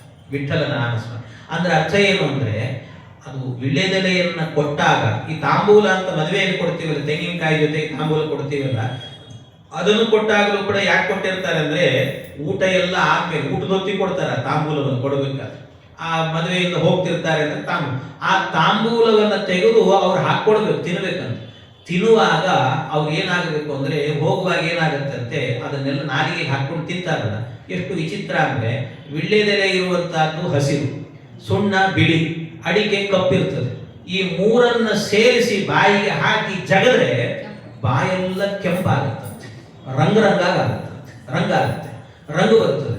ಅಂದ್ರೆ ಅರ್ಥ ಏನು ಅಂದ್ರೆ ಬಂದಂತ ಬಂಧು ಬಾಂಧವರೆಲ್ಲರೂ ಕೂಡ ಈ ಅಡಿಕೆಗಳನ್ನು ಹಾಕೊಂಡು, ವಿಳೆದೆಲೆ ಅಡಿಕೆ ಸುಣ್ಣವನ್ನು ಹಾಕೊಂಡು ಹೋಗಿ ಬರುವಾಗ ಹೋಗಿ ಬರ್ತೇನೆ ಅಂತ ಹೇಳ್ತಾರಲ್ಲ, ಆಗ ಒಂದು ಆಶೀರ್ವಾದವನ್ನ ಮಾಡ್ತಾರಂತೆ. ಏನ್ ಆಶೀರ್ವಾದ? ಒಳ್ಳೆ ಮದುವೆ ಮಾಡಿಕೊಳ್ತಾ ಇದ್ದೀರಿ, ನಿಮ್ಮ ಜೀವನ ಸುಖಮಯವಾಗಿರ್ಲಿ ಅಂತ ಹೇಳ್ತಾರಂತೆ. ಅಂದ್ರೆ ಅರ್ಥ ಏನು ಅಂದ್ರೆ ರಂಗರಂಗಾದ ಬಾಯಿಯಿಂದಾಗಿ ರಂಗರಂಗಾಗಿ ಹರಿಸ್ತಾರಂತೆ, ನಿಮ್ಮ ಜೀವನ ರಂಗರಂಗಾಗಿರ್ಲಿ ಅಂತ ಹೇಳ್ತಾರಂತೆ. ಅದಕ್ಕೋಸ್ಕರವಾಗಿ ಈ ವಿಳ್ಳೆದೆಲೆಗಳನ್ನು ಬದಲು ಮಾಡಿಕೊಂಡು ಹಾಕೊಳ್ಬೇಕು ಅಂತ ವಾದಿರಾಜರು ಇದನ್ನೆಲ್ಲವನ್ನು ಕೂಡ ವೈಭವದಿಂದ ಹೇಳ್ತಾರೆ. ಮುಂದೆ ಕೃಷ್ಣನಿಗೆ ಇವಳಿಗೆ ಮದುವೆ ನಿಶ್ಚಯ ಆಯಿತು. ನಿಶ್ಚಯ ಆದ ಕೂಡಲೇ ಮದುವೆ ಮಾಡಬೇಕು ಅಂತ ಸುರಿಗೆ ನೀರು ಅಂತ ಹಾಕಿದ್ರಂತ. ಚಪ್ರವನ್ನು ಹಾಕಿ ಸುರಿಗೆ ನೀರು ಅಂತ ಹೇಳ್ತಾರೆ. 5 ಜನ ಮುತ್ತೈದೆಯರೆಲ್ಲ ಸೇರಿಕೊಂಡು ಒಂದು ಬೆಳ್ಳಿ ತಬ್ಬಿಗೆಯನ್ನು ಹಿಡ್ಕೊಂಡು ದಾರವನ್ನು ಕಟ್ಟಿ ಮಧ್ಯದಲ್ಲಿ ಕೂಡಿಸಿ ಭಗವಂತನಿಗೆ ಈ ಏನಂತಾರೆ ಅರಿಶಿಣ ಮತ್ತು ಎಣ್ಣೆ ಎರಡನ್ನೂ ಸೇರಿಸ್ಬೇಕಂತೆ. ಎರಡನ್ನ ಸೇರಿಸಿ ಮೈಗೆಲ್ಲ ಹಚ್ಚಬೇಕಂತೆ. ಆವತ್ತಿನಿಂದ ಹಸಿ ಮೈ ಅಂತ ಹೇಳ್ತಾರೆ ಅವರಿಗೆ. ಹಸಿ ಮೈ ಅಂದ್ರೆ ಅರ್ಥ ಏನು ಅಂದ್ರೆ ಅದನ್ನ ಹಚ್ಚೋದ್ರ ಹಿನ್ನೆಲೆ ಏನು ಅಂತಂದ್ರೆ ಈ ಹಸಿ ಮೈ ಅಂತ ಆಗತ್ತೆ ನೋಡಿ. ಅರಿಶಿಣವನ್ನ ಸೇರಿಸಿ ಮೈಗೆ ಎಣ್ಣೆಯನ್ನು ಹಚ್ಚಿದ್ರೆ ನೀವು 4-5 ದಿವಸ ಆದರೂ ಕೂಡ ಅದು ಹೋಗೋದಿಲ್ಲ ಬೇಗ. ಅಂದ್ರೆ ಅರಿಶಿಣ ಬರೀ ಎಣ್ಣೆ ಹಚ್ಚಿದ್ರೆ 1 ದಿವಸ ಸ್ನಾನ ಮಾಡಿದ್ರೆ ಹೋಗ್ಬಿಡುತ್ತದೆ. ಆದ್ರೆ ಅರಿಶಿಣದ ಜೊತೆಗೆ ಸೇರಿಸಿ ಹಚ್ಚಿದ್ರೆ ಅಷ್ಟು ಸುಲಭವಾಗಿ ಹೋಗೋದಿಲ್ಲ. ಹೋದ್ರೂ ಆ ಅರಿಶಿಣದ ಕಲೆ ಹಾಗೆ ಕಾಣ್ತಿರ್ತದೆ, ಹಸಿಯಾಗಿ ಕಾಣ್ತಿರ್ತದೆ ಅಂತ. ಆದ್ರಿಂದ ಅದು ಏನು ಅದರ ಅರ್ಥ ಅಂತಂದ್ರೆ ನಿಮ್ಮಿಬ್ಬರ ಮದುವೆ ಆಗ್ತಾ ಇದೆ. ಈ ಮದುವೆಯಲ್ಲೂ ಕೂಡ ಹೇಗಿರಬೇಕು ಅಂದ್ರೆ ಅರಿಶಿಣ ಎಣ್ಣೆಗಳು ಸೇರಿದ್ರೆ ಅದು ಒಂದನ್ನೊಂದು ಬಿಟ್ಟಿರೋದಿಲ್ಲ, ಗಟ್ಟಿ ಹಿಡ್ಕೊಳ್ತವೆ. ಹಾಗೆ ನಿಮ್ಮ ಜೀವನವೂ ಕೂಡ ಅದ್ಭುತವಾಗಿರಲಿ, ಗಟ್ಟಿಯಾಗಿರಲಿ ಅಂತ ಅದರ ಅನುಸಂಧಾನ ಎನ್ನುವಂತಹದ್ದಿದೆ ಅಂತೆ. ಅದಕ್ಕೋಸ್ಕರ ಎರಡನ್ನು ಸೇರಿಸಿ ಅದನ್ನು ಹಚ್ಚೋದು ಅಂತ, ಅರಿಶಿಣ ಮತ್ತು ಎಣ್ಣೆಯನ್ನು ಸೇರಿಸಿ ಹಚ್ಚೋದು ಅಂತ. ಹೀಗೆ ಮಾಡಿ ಅವರನ್ನು ಕೂಡಿಸಿ ಆವತ್ತಿನ ದಿವಸ ಸುರಿಗೆ ನೀರು ಅಂತ ಮುತ್ತೈದೆಯರೆಲ್ಲ ಸೇರಿಕೊಂಡು ಭಗವಂತನಿಗೆ ಹಾಕಿದ್ರು, ರುಕ್ಮಿಣಿ ದೇವಿಗೆ ಹಾಕಿದ್ರು. ಎಲ್ಲ ಆದ ನಂತರ ಶುಭ್ರವಾಗಿ ತಯಾರಾದಂತೆ. ಶುಭ್ರವಾಗಿ ತಯಾರಾದ ನಂತರ ಆಮೇಲೆ ಇಬ್ಬರನ್ನು ಕೂಡ ವಧೂವರರನ್ನ ಮದುವೆಯ ಮಂಟಪಕ್ಕೆ ಕರ್ಕೊಂಡು ಬಂದರು. ಮದುವೆಯ ಮಂಟಪಕ್ಕೆ ಕರ್ಕೊಂಡು ಬಂದಾಗ ಆ ಮದುವೆಯ ಮಂಟಪದಲ್ಲೂ ಕೂಡ ಕೃಷ್ಣ ಏನು ಮಾಡಿದಂತೆ ನಿಧಾನವಾಗಿ ಅಲ್ಲಿ ಬರ್ತಾ ಇದ್ದವನು ಓಡ್ಲಿಕ್ಕೆ ಶುರು ಮಾಡಿದಂತೆ. ಓಡ್ತಾ ಇದ್ದಾಗ ರುಕ್ಮಿಣಿ ತಂದೆಯ ಪಾತ್ರದಲ್ಲಿದ್ದಲ್ಲ, ಆ ತಂದೆಯ ಪಾತ್ರದಲ್ಲಿರುವ ವ್ಯಕ್ತಿ ಓಡಿ ಬಂದು ಕೃಷ್ಣನ ಕೈ ಹಿಡ್ಕೊಂಡಂತೆ. ಯಾಕೋ ಕೃಷ್ಣ ಓಡ್ತಾ ಇದ್ದಿ ಅಂತ ಕೇಳಿದ್ರೆ ಕೃಷ್ಣನ್ ಬಾಯಲ್ಲಿ ಮಂತ್ರ ಹೇಳ್ತಿದ್ದಂತೆ. ಏನ್ ಮಂತ್ರ ಅಂದ್ರೆ ಅಹಂ ಕಾಶೀಂ ಗಮಿಷ್ಯಾಮಿ ತತ್ರೈವ ನಿವಸಾಮ್ಯಹಂ. ಕೃಷ್ಣ ಹೇಳ್ತಾ ಇದ್ದಂತೆ ನಾನು ಕಾಶಿಗೆ ಹೋಗ್ತೇನೆ ಅಂತ. ಈ ಕಾಶಿ ಯಾತ್ರೆ ಅಂತ ಮಾಡಿದಾರಲ್ಲ, ಅಲ್ಲಿ ಕಾಶಿಗೆ ಹೋಗ್ತೇನೆ ಅಂತ. ಕಾಶಿಗೆ ಹೋಗ್ತೇನೆ ಕೃಷ್ಣ, ದಯವಿಟ್ಟು ಕಾಶಿಗೆ ಹೋಗ್ಬೇಡಪ್ಪ. ಯಾಕೋ ಕಾಶಿಗೆ ಹೋಗ್ತೀನಿ ನೀನು ಅಂದ್ರೆ ದುಡ್ಡು ಸಂಪಾದನೆ ಮಾಡ್ಬೇಕು, ಅದಕ್ಕೆ ಹೋಗ್ತೀನಿ ಅಂತ. ಕೃಷ್ಣ ದುಡ್ಡು ಸಂಪಾದನೆಗೆ ಹೋಗ್ತೀನಿ ಅಂದ್ರೆ ಅವನು ಹೇಳ್ದ, ದುಡ್ಡಿನ ಅಭಿಮಾನಿ ರುಕ್ಮಿಣಿ ಅವಳನ್ನೇ ನಿನಗೆ ಕೊಡ್ತೇನೋ, ಯಾಕೆ ಹೋಗ್ತೀನಿ ನೀನು ಅಂತ. ಅದಕ್ಕೆ ಕೃಷ್ಣ ಇಲ್ಲ ಇಲ್ಲ ಗಂಗಾ ಸ್ನಾನ ಮಾಡಬೇಕು, ಅದಕ್ಕೆ ಹೋಗ್ತೀನಿ ಅಂತ. ಅದಕ್ಕೆ ಕೃಷ್ಣ ಅದಕ್ಕೂ ಹೋಗಬೇಡ, ಯಾಕೆ ಅಂದ್ರೆ ನಿತ್ಯ ನಿನ್ನ ಭಕ್ತರೇನೆ ನಿನಗೆ ಕಲಶವನ್ನ ಪ್ರತಿಷ್ಠೆ ಮಾಡುವಾಗ ಗಂಗೆ ಚ ಯಮುನೆ ಚೈವ ಗೋದಾವರಿ ಸರಸ್ವತಿ ನರ್ಮದೆ ಸಿಂಧು ಕಾವೇರಿ ಜಲೇಸ್ಮಿನ್ ಸನ್ನಿಧಿಂ ಕುರು, ಇದನ್ನೆಲ್ಲ ಆವಾಹನೆ ಮಾಡಿಯೇ ನಿನಗೆ ಅಭಿಷೇಕ ಮಾಡ್ತಾರೆ. ಭಕ್ತರೇ ನಿನಗೆ ನಿತ್ಯ ಗಂಗಾ ಸ್ನಾನ ಮಾಡಿಸ್ತಾರೆ, ನೀನ್ ಯಾಕೋ ಹೋಗ್ತಿ? ಇಲ್ಲ, ನನ್ನ ಭಕ್ತರೆಲ್ಲ ಮೇಲಿಂದ ನೀರು ಹಾಕ್ತಾರೆ, ನನಗೆ ಮುಳುಗಬೇಕು ಅಂತ ಆಸೆ ಅಂದ ಕೃಷ್ಣ. ಕೃಷ್ಣ ನಿನ್ನನ್ನು ಮುಳುಗಿಸೋ ತೀರ್ಥ ಜಗತ್ತಲ್ಲಿ ಎಲ್ಲಿದೆಯೋ? ನಿನ್ನ ಒಂದು ರೋಮಕೂಪವನ್ನು ಮುಳುಗಿಸ್ಲಿಕ್ಕೆ ಸಾಧ್ಯ ಇಲ್ಲ, ಜಗತ್ತಲ್ಲಿ ಅಂತ ತೀರ್ಥವೇ ಇಲ್ಲ. ಅದರಿಂದ ಬೇಡ. ಇಲ್ಲ ಅಂದ ಮತ್ತೆ ಬೇಡ, ಮಾತಾಡಬೇಡ, ಬಾ ನೀನು ಅಂತ ಕರ್ಕೊಂಡು ಹೋದ್ರಂತೆ. ಕರ್ಕೊಂಡು ಹೋದ ಕೂಡಲೇ ದಿವ್ಯವಾದಂತಹ ಮಂಟಪದಲ್ಲಿ ಭಗವಂತನಿಗೆ ಕಲ್ಯಾಣ ಎನ್ನುವಂತಹದ್ದು ನಡೀತು. ಆ ಕಲ್ಯಾಣ ಎನ್ನುವಂತಹದ್ದು ಎಷ್ಟು ವೈಭವದಿಂದ ಕಲ್ಯಾಣ ನಡೀತು ಅಂದ್ರೆ, ಪರಮಾತ್ಮನಿಗೆ ಇಬ್ಬರು ಆ ಕಡೆ ಈ ಕಡೆ ನಿಂತಿದ್ರು, ವಧೂವರರಿಬ್ಬರು ಕೂಡ. ಇಬ್ಬರು ನಿಂತಿರುವಾಗ ಒಳ್ಳೆ ಮುಹೂರ್ತ ಬಂತಂತೆ. ಎಲ್ಲಾ ಗ್ರಹಗಳು ಕೂಡ ಶುಭ ಗ್ರಹಗಳು ಉಚ್ಚ ಸ್ಥಾನದಲ್ಲಿ, ನೀಚ ಗ್ರಹಗಳೆಲ್ಲವೂ ಕೂಡ ನೀಚ ಸ್ಥಾನದಲ್ಲಿ ಅಂತ. ಹೀಗೆ ಅಮಂಗಳ ಗ್ರಹಗಳೆಲ್ಲ ಕೆಳಗಿನ ಸ್ಥಾನ, ಮಂಗಳ ಗ್ರಹಗಳೆಲ್ಲವೂ ಕೂಡ ಮೇಲ್ಸ್ಥಾನ ಅಂತ ಹಾಗೆ ಬಂದು ನಿಂತುಕೊಂಡು ಎಲ್ಲವೂ ಕೂಡ. ಅದು ಹೇಗೆ ಅಂತ ಹೇಳಿದ್ರೆ ವಾದಿರಾಜರು ಕಲ್ಪನೆ ಕೊಡ್ತಾರೆ. ಸೊಂಟ ಇದೆ ಅಲ್ವಾ, ಸೊಂಟದಿಂದ ಮೇಲ್ಭಾಗದಲ್ಲಿದ್ರೆ ಅದು ಉಚ್ಚ ಸ್ಥಾನ ಅಂತ ಅರ್ಥ. ಸೊಂಟದಿಂದ ಕೆಳಗಿದ್ರೆ ಅದೆಲ್ಲವೂ ಕೂಡ ನೀಚ ಸ್ಥಾನ ಅಂತ ಅರ್ಥ. ಅದಕ್ಕೆ ಹೇಗೆ ವ್ಯವಸ್ಥೆ? ಹಾಗಾದ್ರೆ ಒಟ್ಟು ಎಷ್ಟು ಗ್ರಹಗಳಿದ್ದಾವೆ ಅಂದ್ರೆ 9 ಗ್ರಹಗಳಿದ್ದಾವೆ. ಒಂದು ಸೂರ್ಯ, ಆಮೇಲೆ ಸೋಮ, ಆಮೇಲೆ ಮಂಗಳ, ಬುಧ, ಗುರು, ಶುಕ್ರ, ಶನಿ, ರಾಹು, ಕೇತು.